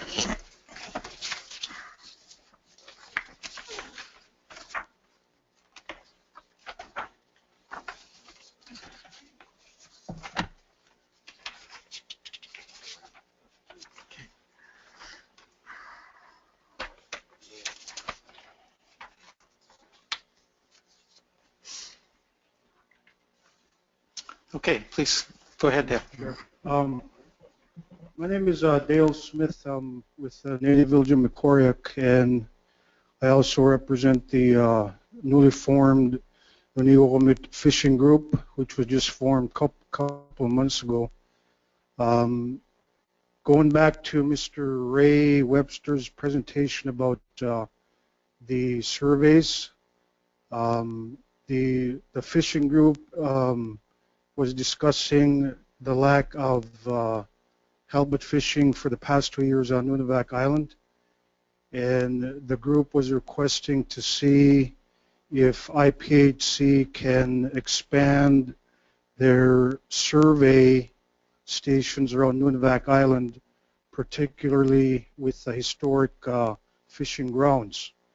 We did notice that on your survey stations, there's a couple stations north of Cape Mohegan, a couple stations in Itland Strait, and about four to six stations south of Nunivak. The handout that I just gave you, if you look at the, I believe the 3rd page, this is the research that was conducted by myself, looking at the historic fishing poundages landed either at the Newton-Macoriac plant or the South Nunivak tender from 2002 to 2012.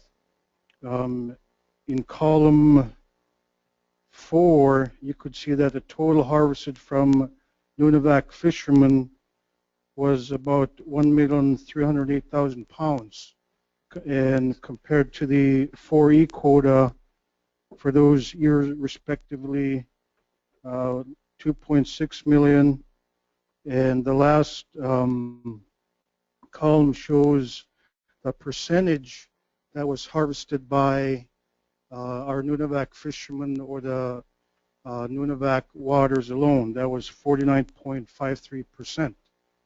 So going back to the survey stations, the fishermen were requesting specific locations around Nunivak, particularly the historical fishing grounds north of Mikoyak, north of Aqituk, which is a summer camp, north of Nash Harbor, southwest of Nunivak, the Nunivak Trench. There's traditional camps called Tuksuk, Talungmut, and Bunachulmut, and south of Cape Mendenhall, or in our native language we call it Jingiklak, and south of Cape Coron. So these requests for additional survey stations come directly from that table I gave you, showing the historical fishing poundages landed from these areas. While I'm on the subject, the letter that we requested was also requesting a increase in the 4E area for the halibut. So I had also asked one of our delegates also, Mr. Howard T. Amos, to come up and share his research that he had done for Mikoyak. Okay, thank you.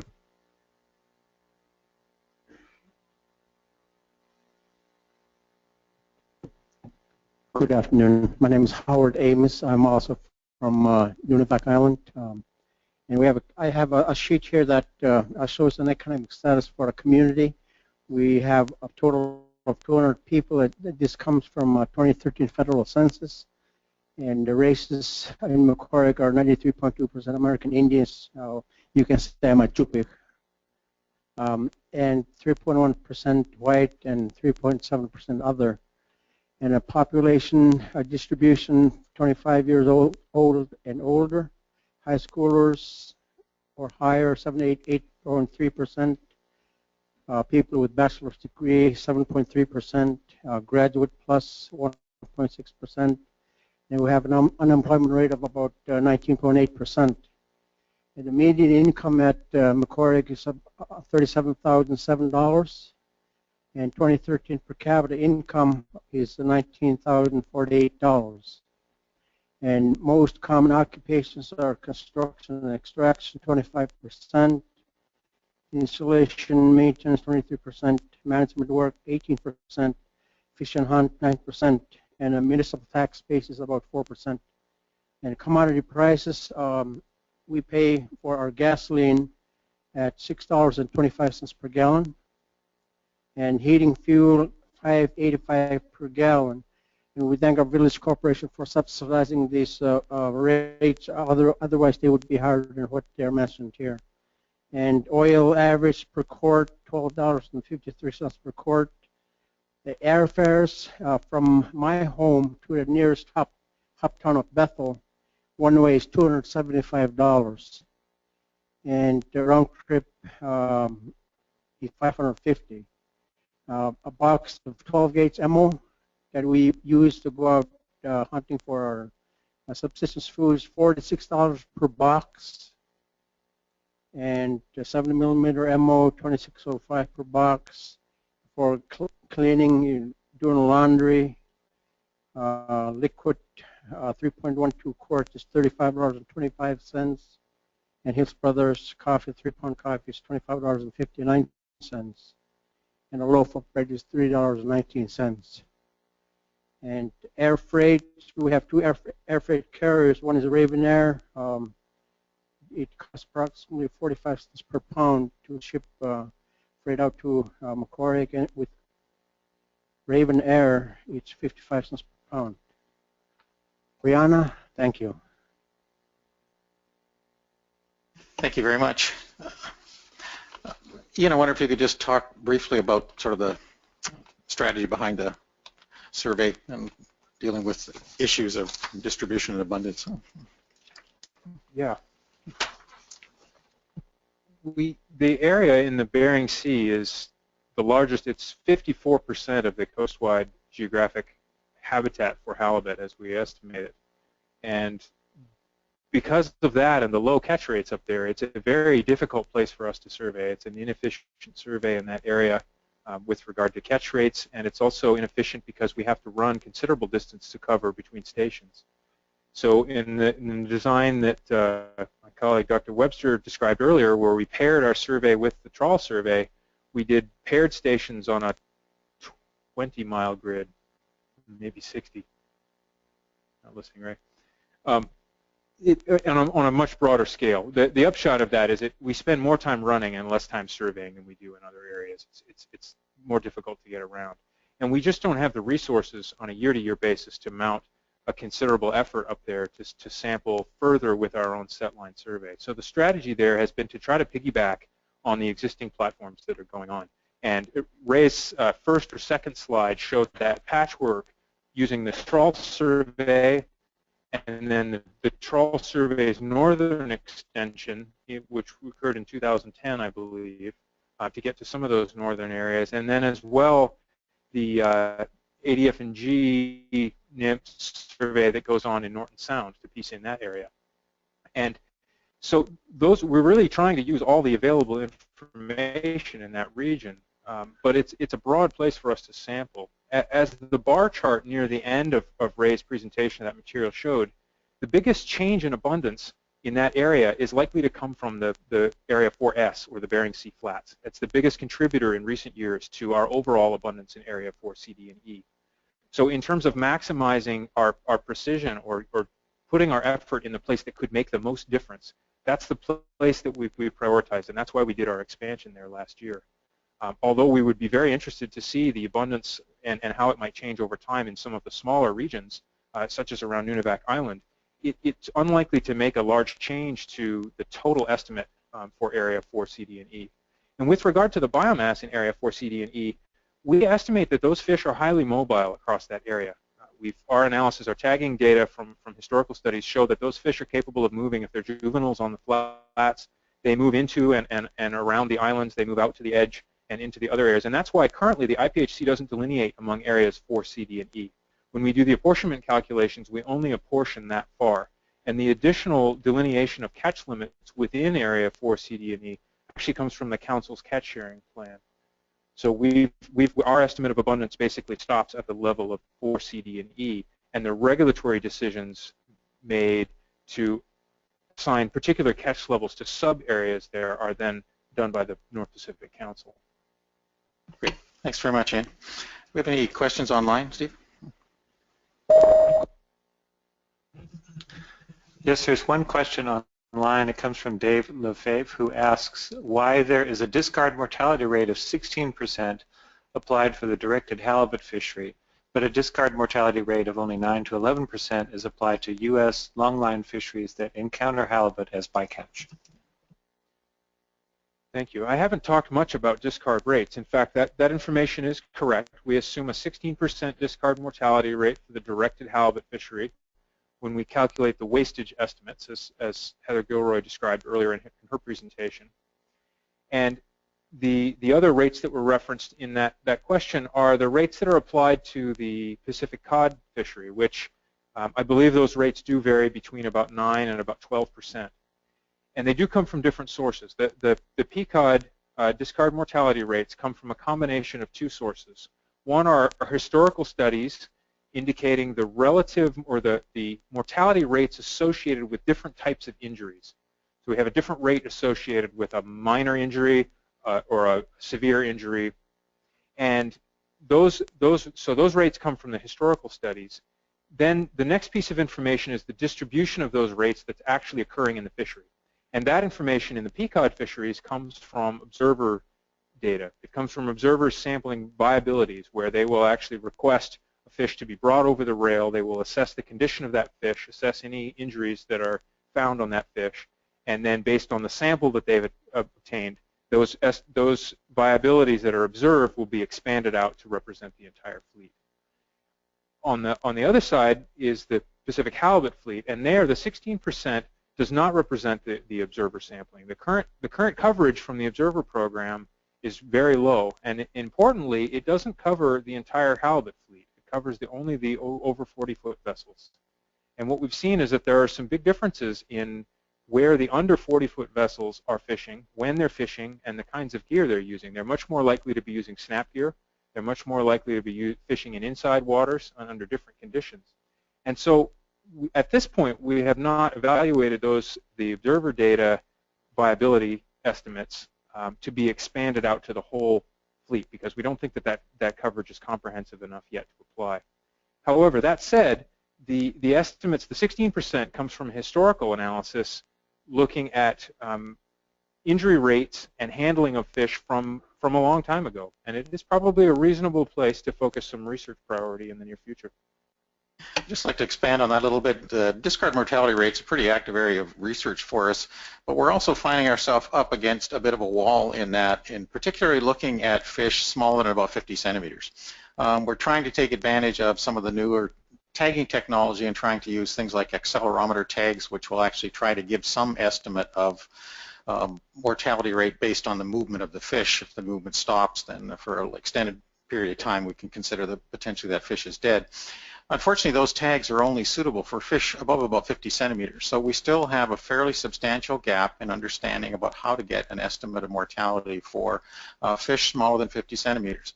We can repeat sort of historical studies that have been done, but I think we're going to have the same sorts of questions about those historical studies and contemporary studies based on how unique the conditions are that we might be holding those fish under.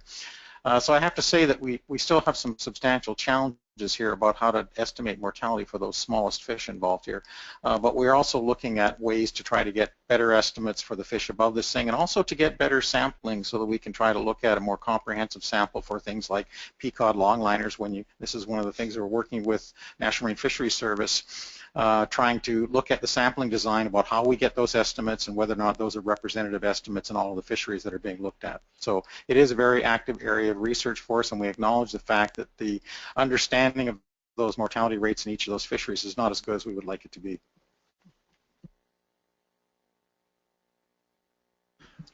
I have another question online. It comes from Kevin Abena, who notes that for areas 4 CDE, according to the 2016 Blue Line, 3.73 million pounds of the 5.30 million pound total mortality is due to bycatch. That means 70% of the halibut being killed in 4 CDE are due to bycatch. Does the Commission intend to continue to push for greater bycatch cuts in the non-halibut directed fisheries? So I'll answer that, Jim Bolziger. Yes, we intend to continue to stress the need to reduce bycatch to as much as we can. I don't think there's anyone that believes that bycatch is the right way to remove halibut from the ocean. So to the extent that we can work with the councils, with the fisheries to reduce the bycatch, we want to do that.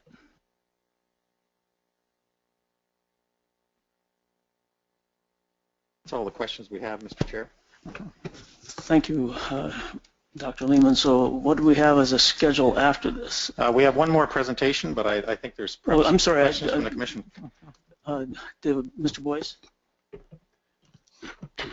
Ian, could you bring up slide 14, please?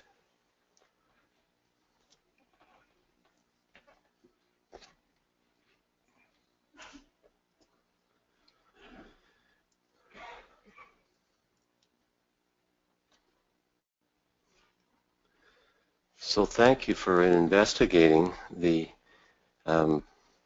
seeming disconnect between the charter WPUEs and the commercial WPUEs in 2B. My question is, you note that there seems to be some spatial movement of the fleet in 2B from lower WPUE areas to higher WPUE areas. And I wanted to know how that was derived. Is this inferred, or have you actually looked at the logbooks of those vessels and seen movement from one area to another? So this analysis, this figure represents a fixed set of areas. So we're not recalculating which are the highest catch rate areas within each year. We found the average highest catch rate areas across the whole period, and then we apply that same block. So this does represent a change in how the effort is distributed. It doesn't necessarily represent a change in individual vessels. So I can't say that a particular vessel moved. We haven't looked at that level of resolution to say that a particular vessel moved from a lower to a higher catch rate area. But over time, what we've seen is that overall, the effort that's being extended is moving to higher catch rate areas. Could you explain this pattern in another way, just simply by the fishing getting better? The boat's not moving, but just encountering better fishing and still distributing themselves in roughly the same way. Well, I think that may well be happening. This certainly can't tell you whether that's happening or not. But what this shows, the increase in the green bars from 2009 through 2015 suggests that the effort itself is actually moving toward the higher catch rate areas, that the fishery is consolidating into the best third of the spatial areas. And in this case, we could do a more sophisticated analysis here. This analysis is only using statistical areas, and those are much more broad than actual hotspots for fishing. I'm sure if we plotted the actual fishing areas on top of these statistical areas, there's even potential for aggregation going on within the statistical areas. This was just a quick approach to try to see if we saw any trends in that direction. I'm sorry if I don't mean to present this as a full explanation for the trends. There's a lot going on in the 2B fishery, and there's certainly more factors contributing to the difference between what we see in the setline survey and what we see in the fishery than just this plot. This was just a preliminary analysis that we could do between the interim meeting and now to try and at least just start to understand whether or not there had been some spatial changes. Because the spatial design of the survey is probably one of the biggest differences between the fishery and the survey, in that the survey will always go back to that same fixed grid design. But there could be other changes in bait size and hook size, in when throughout the calendar year the fishery is operating. There are lots of other factors that could also contribute to improved catch rates. Thank you. So are there other commissioner questions? I see none, so should we do the regulatory proposals?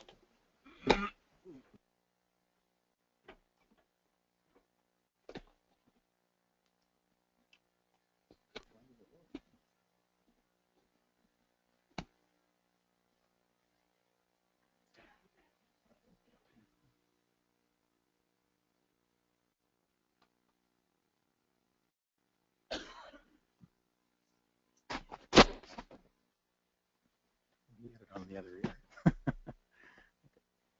All right. It working? Thanks, Chairman. This is the last item we'll be presenting today, and it's primarily so you have material in front of you so you can be doing your deliberations within the caucus meetings. There are a number of regulatory proposals from the agencies or from the public, and I'll just review those briefly. And these are initially the staff regulation proposals. The staff is proposing an opening March 15th, closure November 7th for the quota share fisheries, that the Area 2A commercial fishery and treaty Indian fishery should also fall within that adopted season. And in 2A, the last area where we have derby fisheries, a series of 10-hour periods for the directed fishery starting on June 22nd, and then at 2-week intervals following that until the catch is taken. A little housekeeping here. We found that in our regulations we're specific about retention of tagged halibut within the commercial fisheries and not so specific with the tagged halibut within the sport fisheries. So this is a proposal to change the regulations so that a halibut with an external IPHC tag, and this is just an IPHC tag, can be exempt from sport daily bag, possession limits, size restrictions, and fishing season. So this then mirrors what goes on in the commercial fishery. Logbook regulations, again, a housekeeping thing. We want to be explicit that the NIMS electronic log is an acceptable logbook. So this is the NIMS groundfish IFQ daily fishing log that's done through electronic submission. So we're also accepting that as an official log. For For your regulations for catch sharing plans, we're recommending that the U.S. Management Council's catch sharing plans for areas 2A, 2C, 3A, and 4CDE be adopted by the Commission, and also the DFO Commercial Sport Allocation Plan for Area 2B.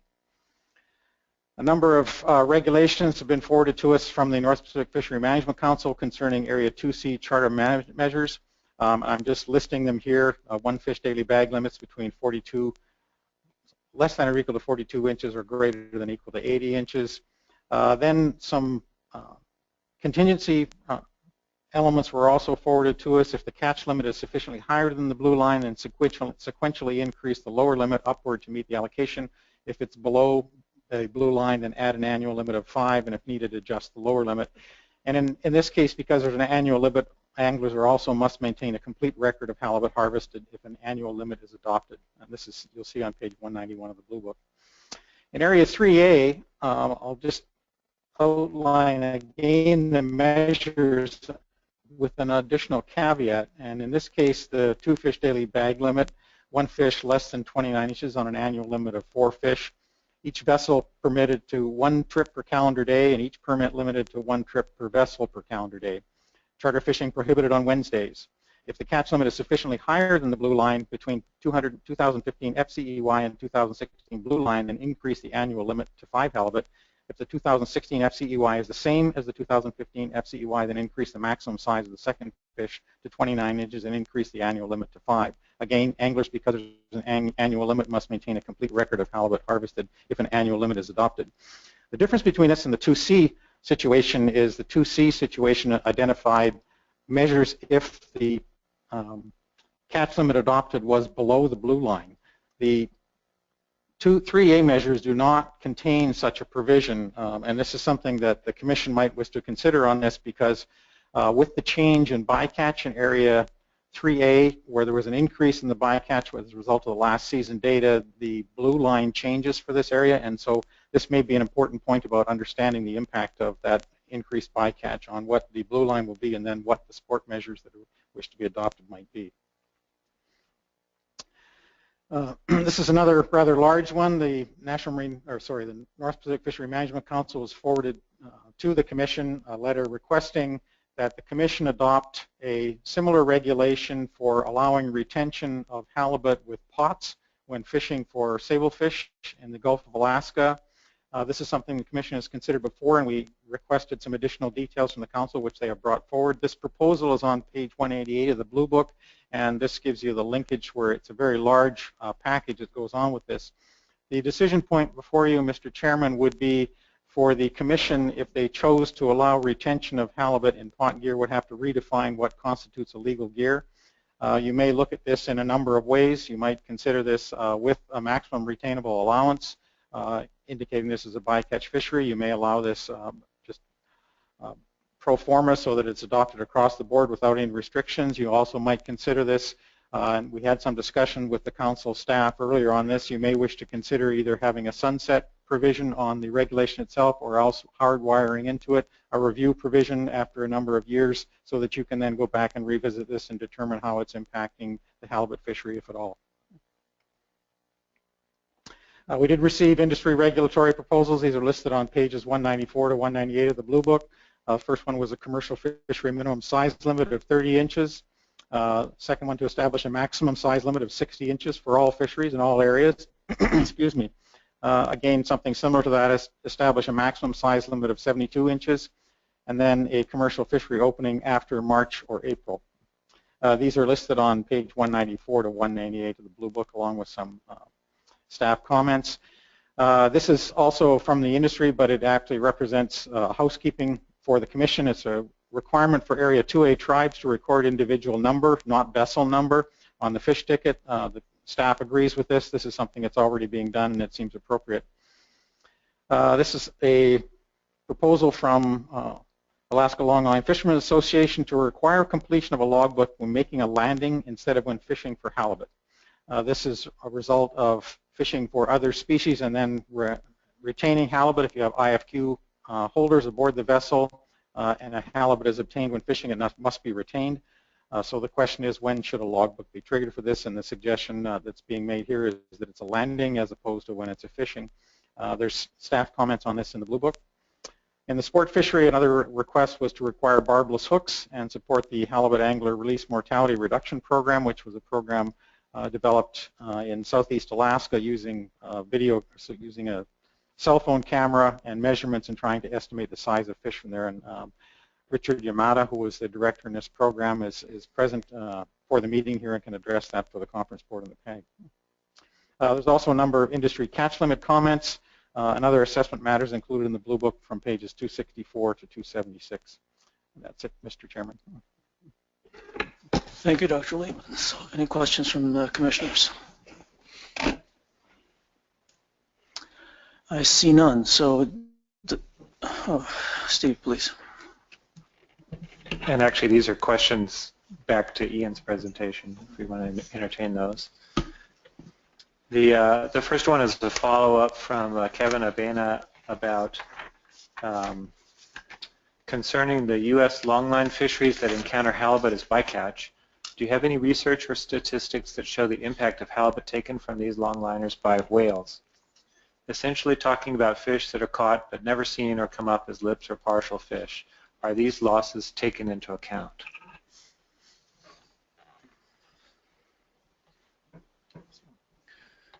Pages 23.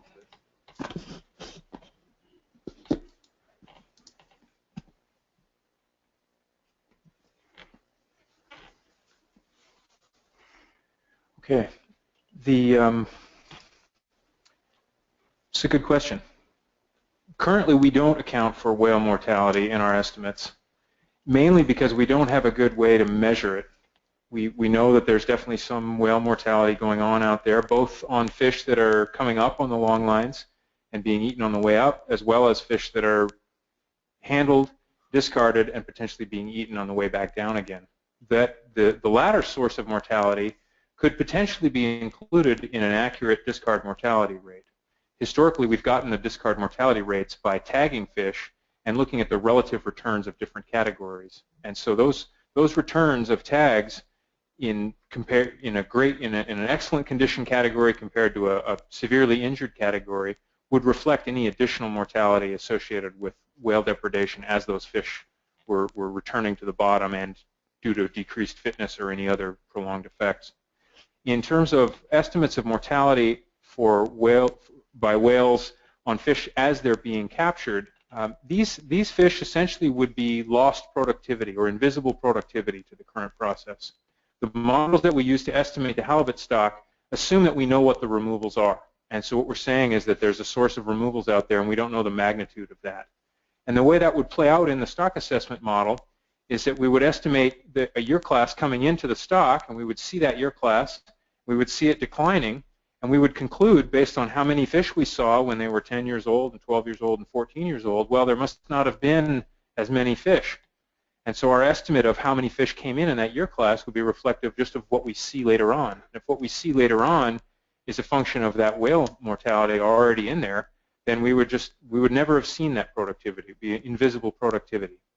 And so I think that the net effect of whale depredation would be an underestimate of the productivity that might actually be available from the stock, where we essentially never get a chance to observe that productivity.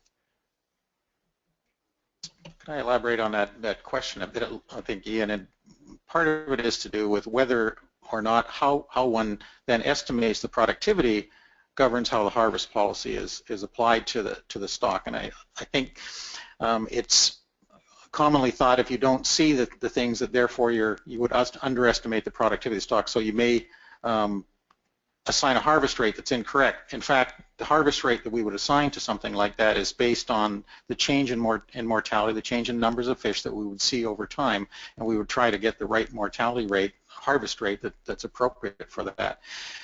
Ian's point, I think, is a very clear one, that we don't assign the right cause to that mortality that we're seeing, and that's where the big disconnect is on that. Yeah, one more follow-up on that is that there are certainly sources of mortality that we have wrong in the historical series, and there are certainly sources that we don't know about, and there are other things in our data that aren't quite right. But what we see year to year is the result of all those processes. So I would return back to the survey time series and say, look, we've seen the survey time series flattening out, it's flattening out in response to all of the actual mortality that's occurring on the stock. Not just the mortality we know about, but the mortality that we don't know about as well. If it's real, it's actually contributing to that trend. As Bruce points out, we are just not ascribing that mortality potentially to the right source. We'd see it as there were just fewer fish, or those fish were killed by natural mortality or another source. But the potential for something like whale depredation to cause problems is mainly with regard to harvest policy. It's how we ascribe the mortality and what we think the long-term productivity of the stock might be, rather than our annual estimate of the trend in the stock. And then Steve, can you tell me how many more questions there are on the stock assessment? All right, thank you. And the one remaining question is from Jerry Dahl. Asks, how come the 2C actual harvest rate is always less than the 2B and 2A? And he would like to see the Area 2 as a whole to have the same actual harvest rate.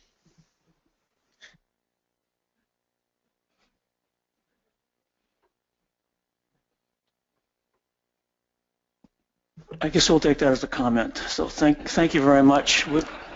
Some of us have noticed that as well. Would this bring us to our public comment session? That has all the public comments came as the two questioners. On there was no other list that we have here? Well, I'm sorry I tried to hurry you up so we could get to this then. But maybe there's some on the floor we could accommodate in the next 10 minutes who weren't able to sign up or didn't understand the sign-up process.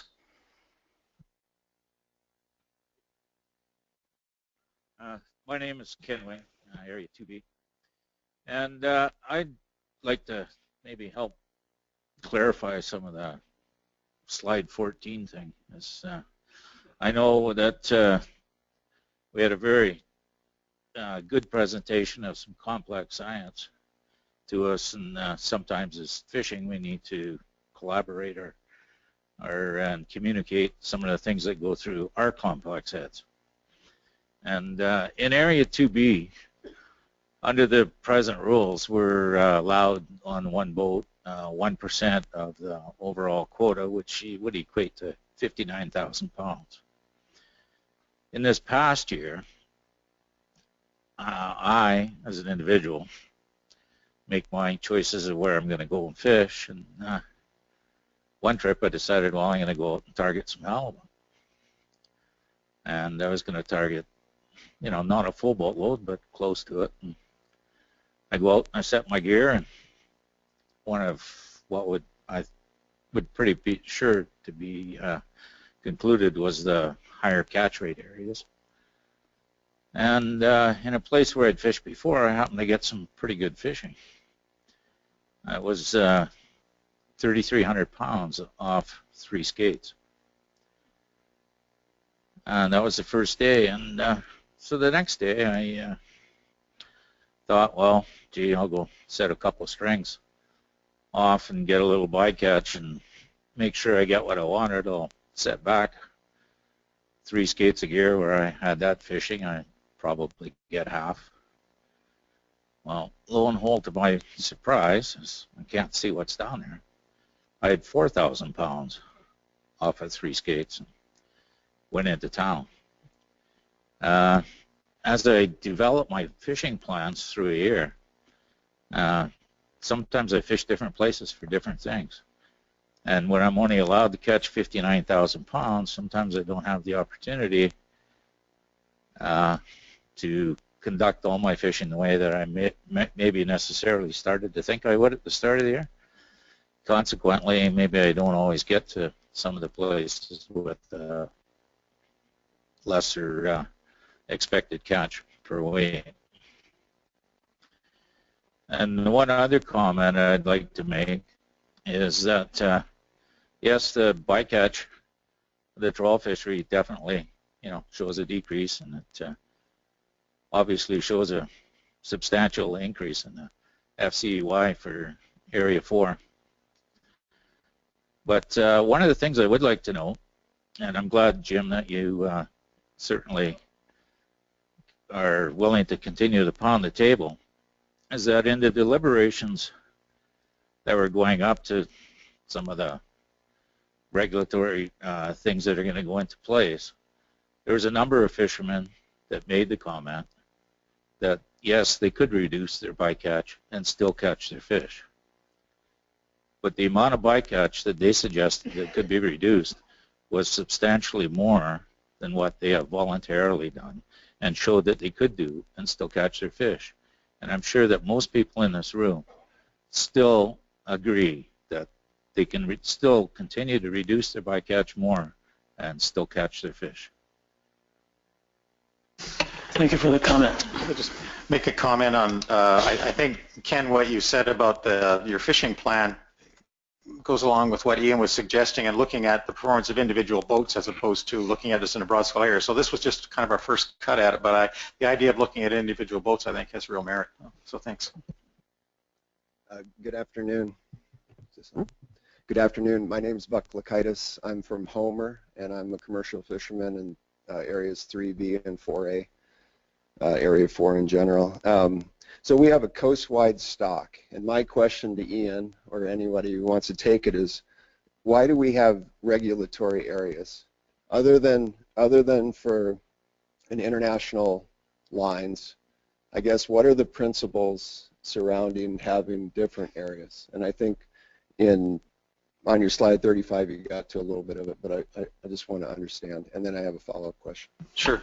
And let me take a shot at that and then pass it over to you, Ian. I think part of the thing that Ian tried to hit on one of his slides on there was the whole biocomplexity argument, and it's related to the idea that you don't want to take all the catch from one area. So some form of regulatory framework that allows you to spread the catch out, even if this is sort of one gigantic hug fest and we could all agree on the areas. I think we all would agree on the idea that we need to balance the removals across the range of the stock. So that's kind of the fundamental area. I mean, statistical areas get raised for all kinds of reasons in terms of catch accounting and so forth, but from the straight biological thing of looking at biocomplexity, I think it's an important idea that you need to balance removals across the stock range, particularly where you have different components contributing different reproductive components to the stock.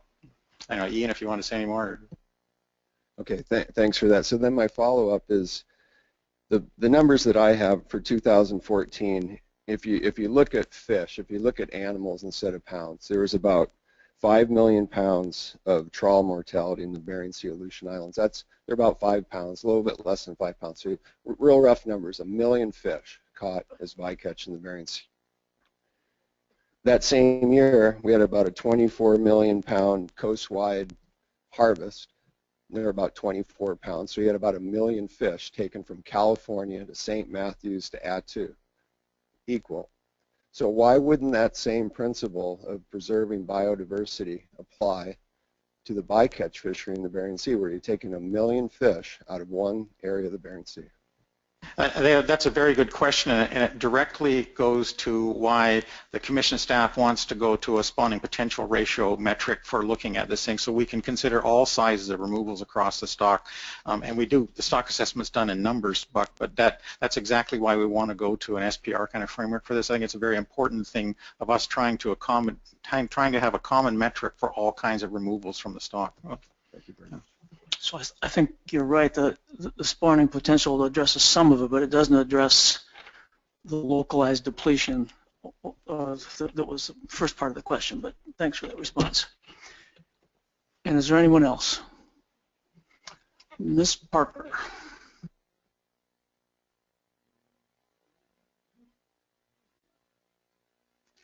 I'll try to make this quick.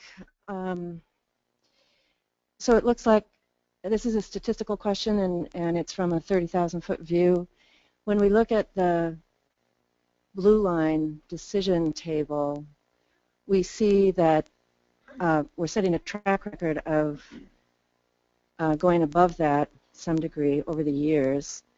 And my question is, that's a reference point that gives us a percentage of what will happen the following year if we go up or down from the blue line. So at some point, it seems, we'll have a ability to circle back and evaluate that.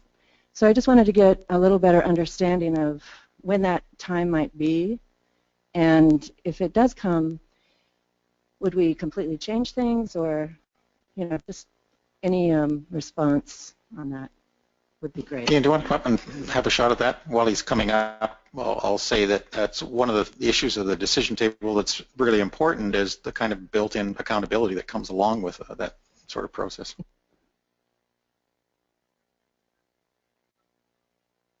Thank you, Peggy, for that question.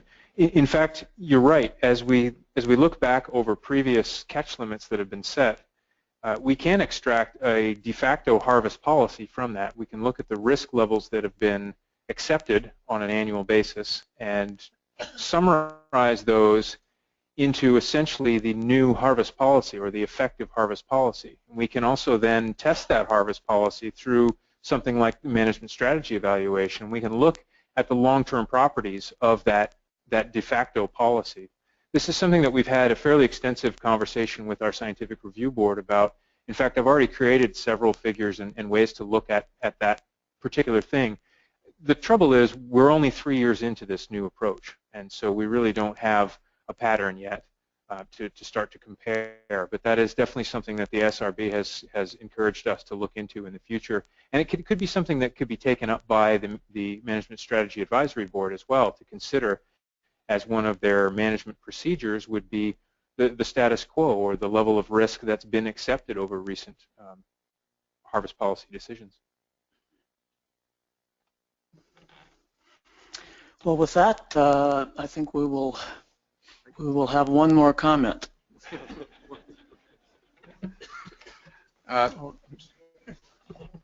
Okay. Good afternoon. Terry Henshaw from Area 2B.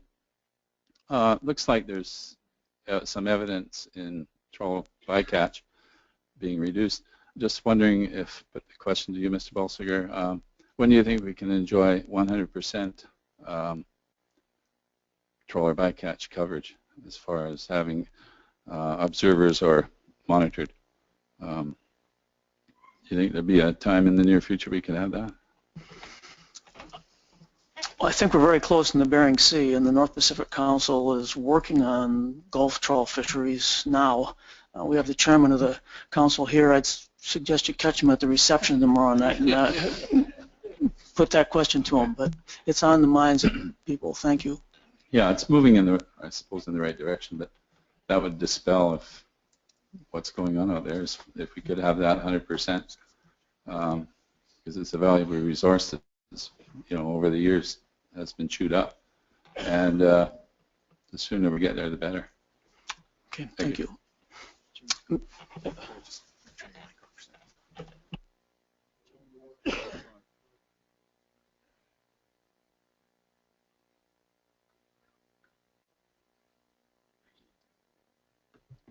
Let's see, did you want to say your statement first? Linda, if you'll just hold a second. Sure. Mr. Alverson would like to make a comment. Well, I can wait till after the public. He can wait till after you're done, so please go ahead. Thank you, Mr. Alverson. Sure. I just wanted to go back to a point Ian had made, because it's relevant to one of the regulatory proposals, or a comment that's in, and that is the difference between the harvest rate on the eastern end of the stock versus the western. And you had said that initially that lower harvest rate was set for 3B, 4A because of uncertainty, and then there was more research, and I think you said looking at yield per recruit analysis and growth rates. But I wondered if you could just give us a little bit more information on what led to that lower harvest rate in those western areas.